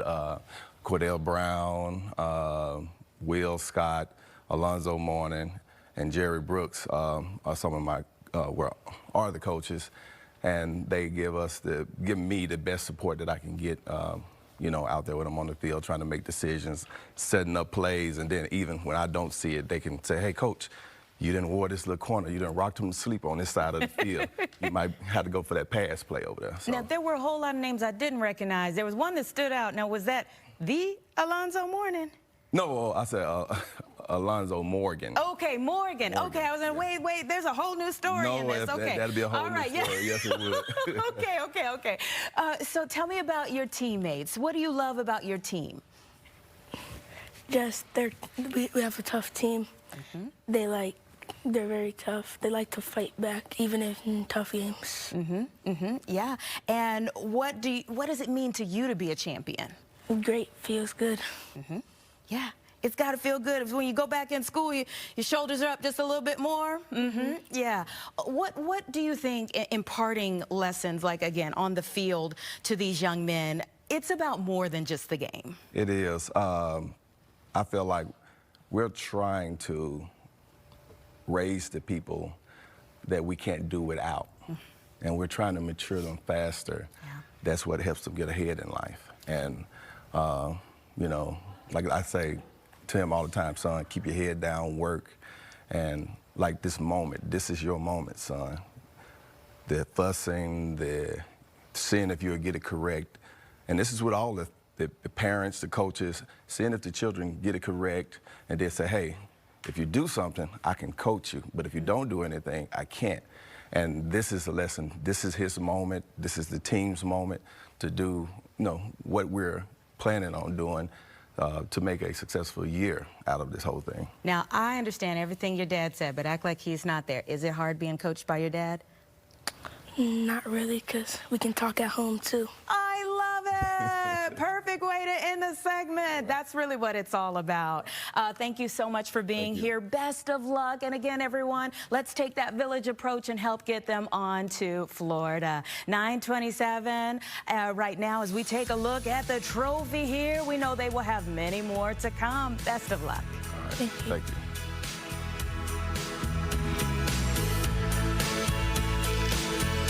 Goodman.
Welcome back. We are following a developing story this morning. The family of civil rights activist Reverend Jesse Jackson says he is in the hospital. Yeah, Roseanne Tellez is live there with his condition. And Roseanne, where do things stand at this point in time? Well, we have good news to report, and that is that we're now told that the Reverend Jackson is here for observation. This is not a crisis situation. And initially, there was great concern when we heard that the Reverend Jackson was brought here to Northwestern Memorial last night. He is 84 years old, and he's been in declining health for several years because of his condition. And that's what brought him here yesterday. Jackson was diagnosed with Parkinson's in 2017, but doctors later said he's actually battling progressive supranuclear palsy. It's a rare brain disorder that often is mistaken for Parkinson's. And that's because the symptoms are similar, affecting movement, balance, and eye control. It can lead to falls and difficulty speaking and swallowing. Those symptoms have led Reverend Jackson to largely withdraw from public life in recent years. But what a journey he has had. He is a giant in the civil rights movement, an icon in the city and the country. history, the founder of the National Rainbow Coalition, later known as the Rainbow Push Coalition. He has run for president twice. I could go on and on and on, but right now the focus is on his health, on this observation that he is receiving at Northwestern Memorial Hospital, and the hope is that he will be released soon and return home. But we will stay here and keep an eye on things and get any updates and bring those to you if we hear any more about the Reverend Jackson's condition. Back to you in the studio. Roseanne, thank you. It will be our hope and prayer for Yeah, sure. thoughts and prayers over them for sure. 9:32 is to give you a live look outside, and man, Mike, it looks fantastic for people who might want to go out to Navy Pier, but I'm just thinking, if you're walking along the water, yeah, it might be a little cooler than it is for everybody else inland. You know, the water temperatures, though, are actually still in like the low 50s, which is not too bad for this time of year. That warm water, by the way, contributed to the lake effect that we had earlier this week. But out there right now, we're in the midst of a warm-up. Today, we're headed for the mid-50s again, just like we did yesterday. It's 42 at O'Hare, 45 at Gary, Michigan City 46, Woodstock 39, Aurora, where you got down into the low to mid-20s this morning. It's now 38 degrees. This area right here, eastern Kankakee County in the northwest Indiana, used to have a little bit of snow on the ground. That is going away in a hurry. Let's talk about temperatures and sky conditions here that will feature a little uptick in cloud cover this afternoon, but not until we get to around a high of 56 today. Really nice. That's warmer than normal for this time of year. Later tonight, doesn't get as cold as it did this morning. I think most of us will be bottoming out in the low to mid 40s. A few of the usual colder spots, maybe mid to upper 30s, but that's not that bad this time of year. By 11:30 tomorrow, already mid to upper 50s, and then we're safely in the low 60s during the peak heating tomorrow afternoon. The first of what will be 2 60-degree days in a row, with the big warm-up coming here on Saturday. Even though we will have more cloud cover, I think we're good for about 66 degrees for a high here on Saturday. So here's the 7-day. 56, low 60s tomorrow, mid to maybe even upper 60s on Saturday. Sunday, we'll be behind a cold front. Temperatures will be a little bit cooler. We'll keep mid to upper 40s going through next week. Chance of some showers Monday night into Tuesday, and again Tuesday night into Wednesday, but they will be rain showers. We had another display of the northern lights last night. This is a shot from Tuesday night, though. This sent in by David Ocon. This was pointing almost directly overhead. This is called the corona of the aurora borealis. Occasionally, they get high enough to be almost straight overhead, and that is an absolutely incredible shot there, David. Remarkable to have it this far south in latitude to see him straight overhead. Our next photo, this one, also northern lights from Tara O'Connor, and this was over Grays Lake. Again, you get some of these pink shades and purple shades when nitrogen is being excited by the solar wind coming through. Good pick, Tara. And one final picture from last night. This is the northern lights over Illinois Beach State Park, where Bob Haynes was out there, and he captured, again, oxygen being excited by the solar plasma flow. Just great pictures. So many, I wish I could share them all. 9:35, just some high cloud cover out there today. We'll be back with more Good Day after this.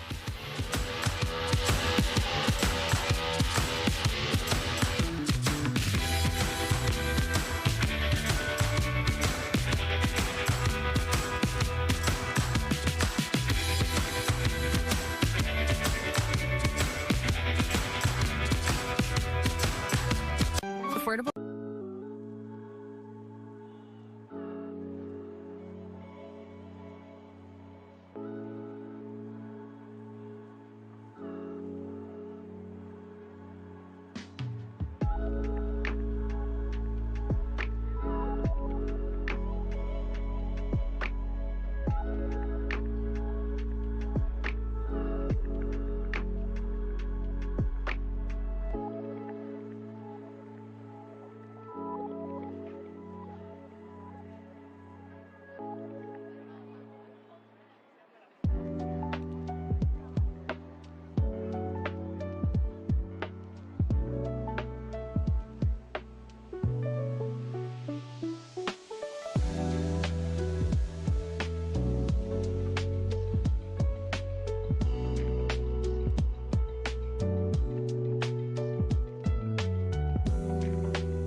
Beautiful morning in progress there. Blue skies, not windy, temperatures pretty pleasant, but 'tis the season of giving. And to inspire some of that holiday spirit, the Chicago Wolves are once again joining forces with the Salvation Army for the 7th annual Red Kettle Game. This morning, Colonel John Rich, the Salvation Army's North and Central Illinois Divisional Commander, and John Seda, he's the president of the Chicago Wolves, both joining us in studio. Two Johns without H's in the studio at the same time. This might be a record, guys. All right, let's start with you, Colonel Rich. Tell us about the partnership with the Salvation Army. How did you guys decide to pick the Salvation Army to kind of have this special synergistic relationship? Well, the Wolves and the Salvation Army have similar values. We like to make the community a better place for all people. And so I think the Wolves at one point were looking for a partner to help them in their desire to make the community a better place, and thought the Salvation Army would be a great partner, and we agreed. So it's been great since then. What's your side of the story, John? Well, it's spot on. I think it's aligned mission. So we do a lot of community work. I think it's part of our responsibility in this market as a community member to give back. And one of the things that we really look for is high local impact, where we spend our effort. So the Salvation Army, they live it every day. We're doing this, and we're going to highlight some things this weekend through the campaign, but they're doing it every day. They're walking the walk, and that was super important for us. Colonel, have you seen an increase in Chicagoans' needs this year? Yeah, definitely. When we talk to our folks out on the field, the need for food has increased. There's a lot of uncertainty these days around some of the benefits that people are used to getting. Food prices are higher, so our food pantries have seen quite a significant increase in need in that way. And then housing costs, as you know, just keep going up. Gosh, yeah. And so rental assistance, utility bills. We've got great partners that help us in a lot of those areas, but we're definitely seeing the need increase. All right, tell us again when the game is.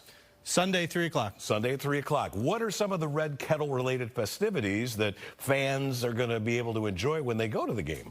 So the whole thing is, it is our Red Kettle Game. So the whole thing is kind of wrapped in that theme, with the idea of the Red Kettle is really functional for the Salvation Army to raise funding this time of year, but it's also really symbolic. So if you think about your favorite Christmas movie, there's so many of them that have this scene of somebody ringing the bell, and what that means. So the whole night is meant to inspire that hope with people, and that feeling of giving as we head into the holidays. And it's really an announcement that kettle season is here. So as fans are coming in, we're going to highlight the Salvation Army. They'll have some musical ensembles coming out.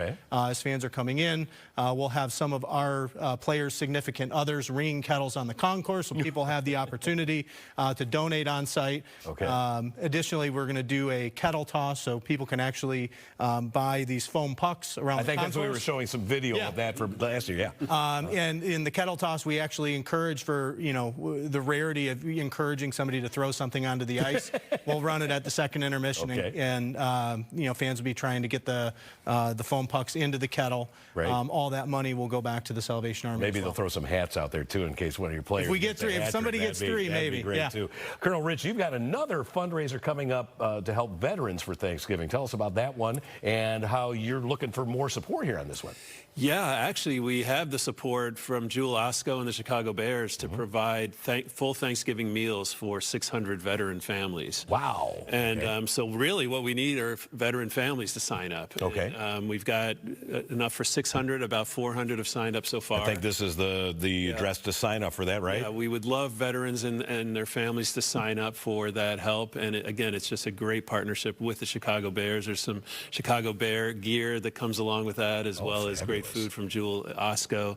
Just a great partnership, and we love to help our veterans. Okay, now, you're probably old enough to remember WKRP's turkey drop promotion. This is not like that one. This is not the same as that one. It's for a little bit different, right? All right, quick talk about the Wolves here. You guys are having a pretty decent season. Everybody's chasing the Griffins so far, but you handled them the other night.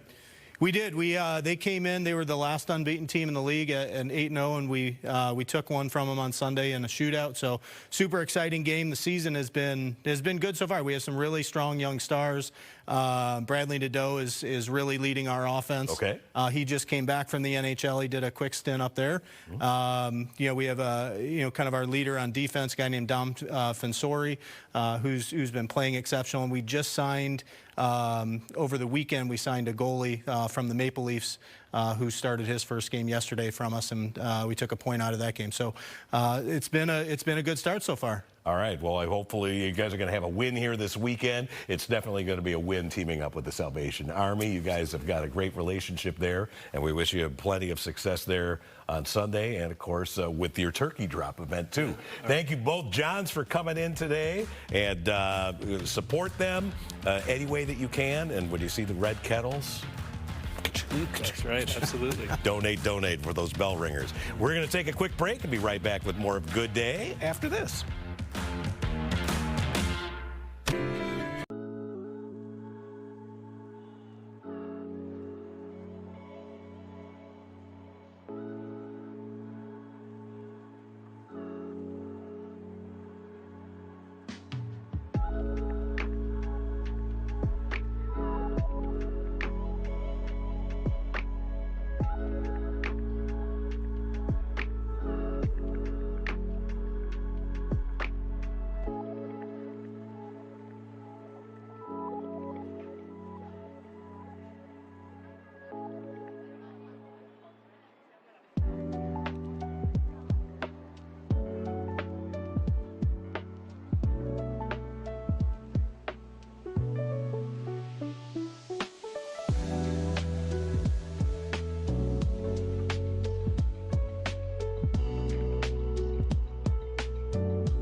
Well, some people are already preparing for Santa to come to town, and for many, that means diving back into some of those classic holiday movies. Yeah, before we even get to the turkey of Thanksgiving. But in Wrigleyville, a new pop-up bar is paying tribute to the Will Ferrell holiday staple, Elf, and Jake has taken us there.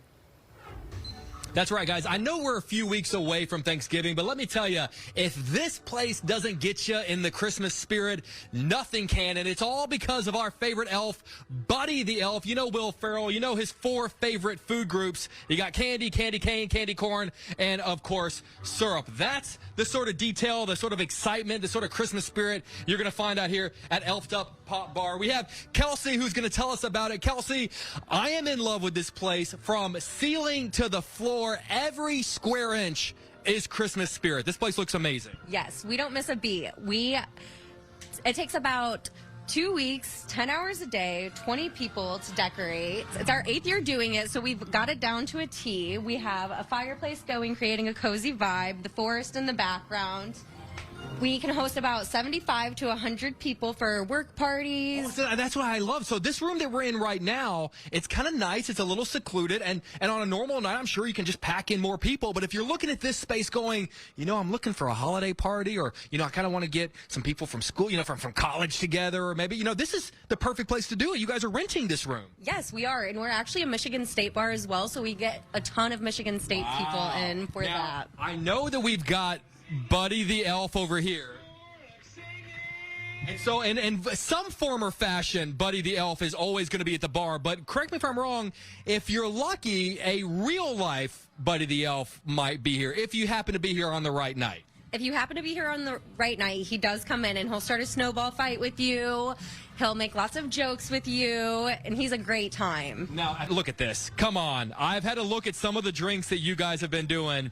I don't remember these in Elf. Maybe I need to go back and rewatch the movie. Were there maybe a couple of deleted scenes? Maybe his dad was drinking. Yeah, Jimmy Kahn was definitely having a drink or two. Tell us what you're sort of whipping up right here. So we're doing the naughty coffee. So we've got coffee with cream, and we're going to add some Woodford.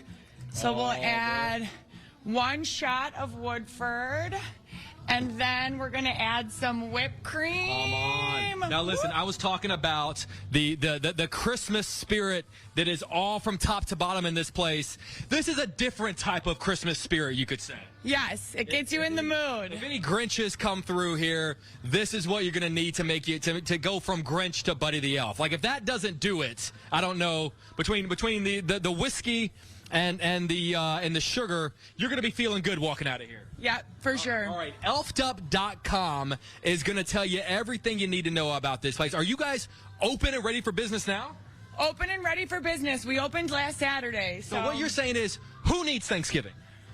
We like Thanksgiving. I think nothing against Thanksgiving. If there's a Thanksgiving pop-up bar, we'll come see you too. All right, guys, we're out here. It is Elfed Up. It is a pop-up bar in Wrigley. Let me tell you, it's just us here, and I'm loving it. But for now, we're going to go to break. We'll be right back. Fair.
One day, my friends, we will have smell-o-vision, and you will be able to experience the incredible aromatic scents that we have in here today.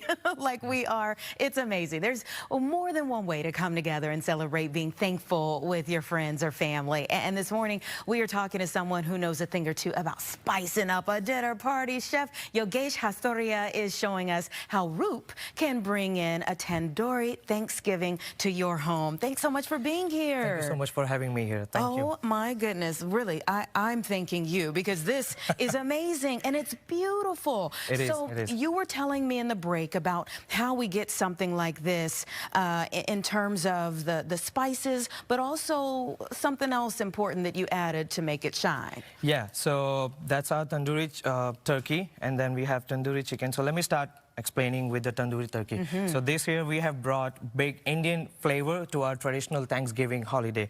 Normally in America we do a simple marination on tandoori turkey, but we wanted to introduce something our own big Indian flavors to give that new twist or new way to celebrate this year Thanksgiving. So that's our tandoori turkey, and then the marination that goes on top, the name itself says tandoori marination. So tandoori marination is a very common marination that we do in India. It's made out of yogurt, ginger garlic paste, and lots of good aromatic Indian flavor spices that goes in it. Now, when we cook the tandoori turkey in the oven, oh my God, my mouth is watering.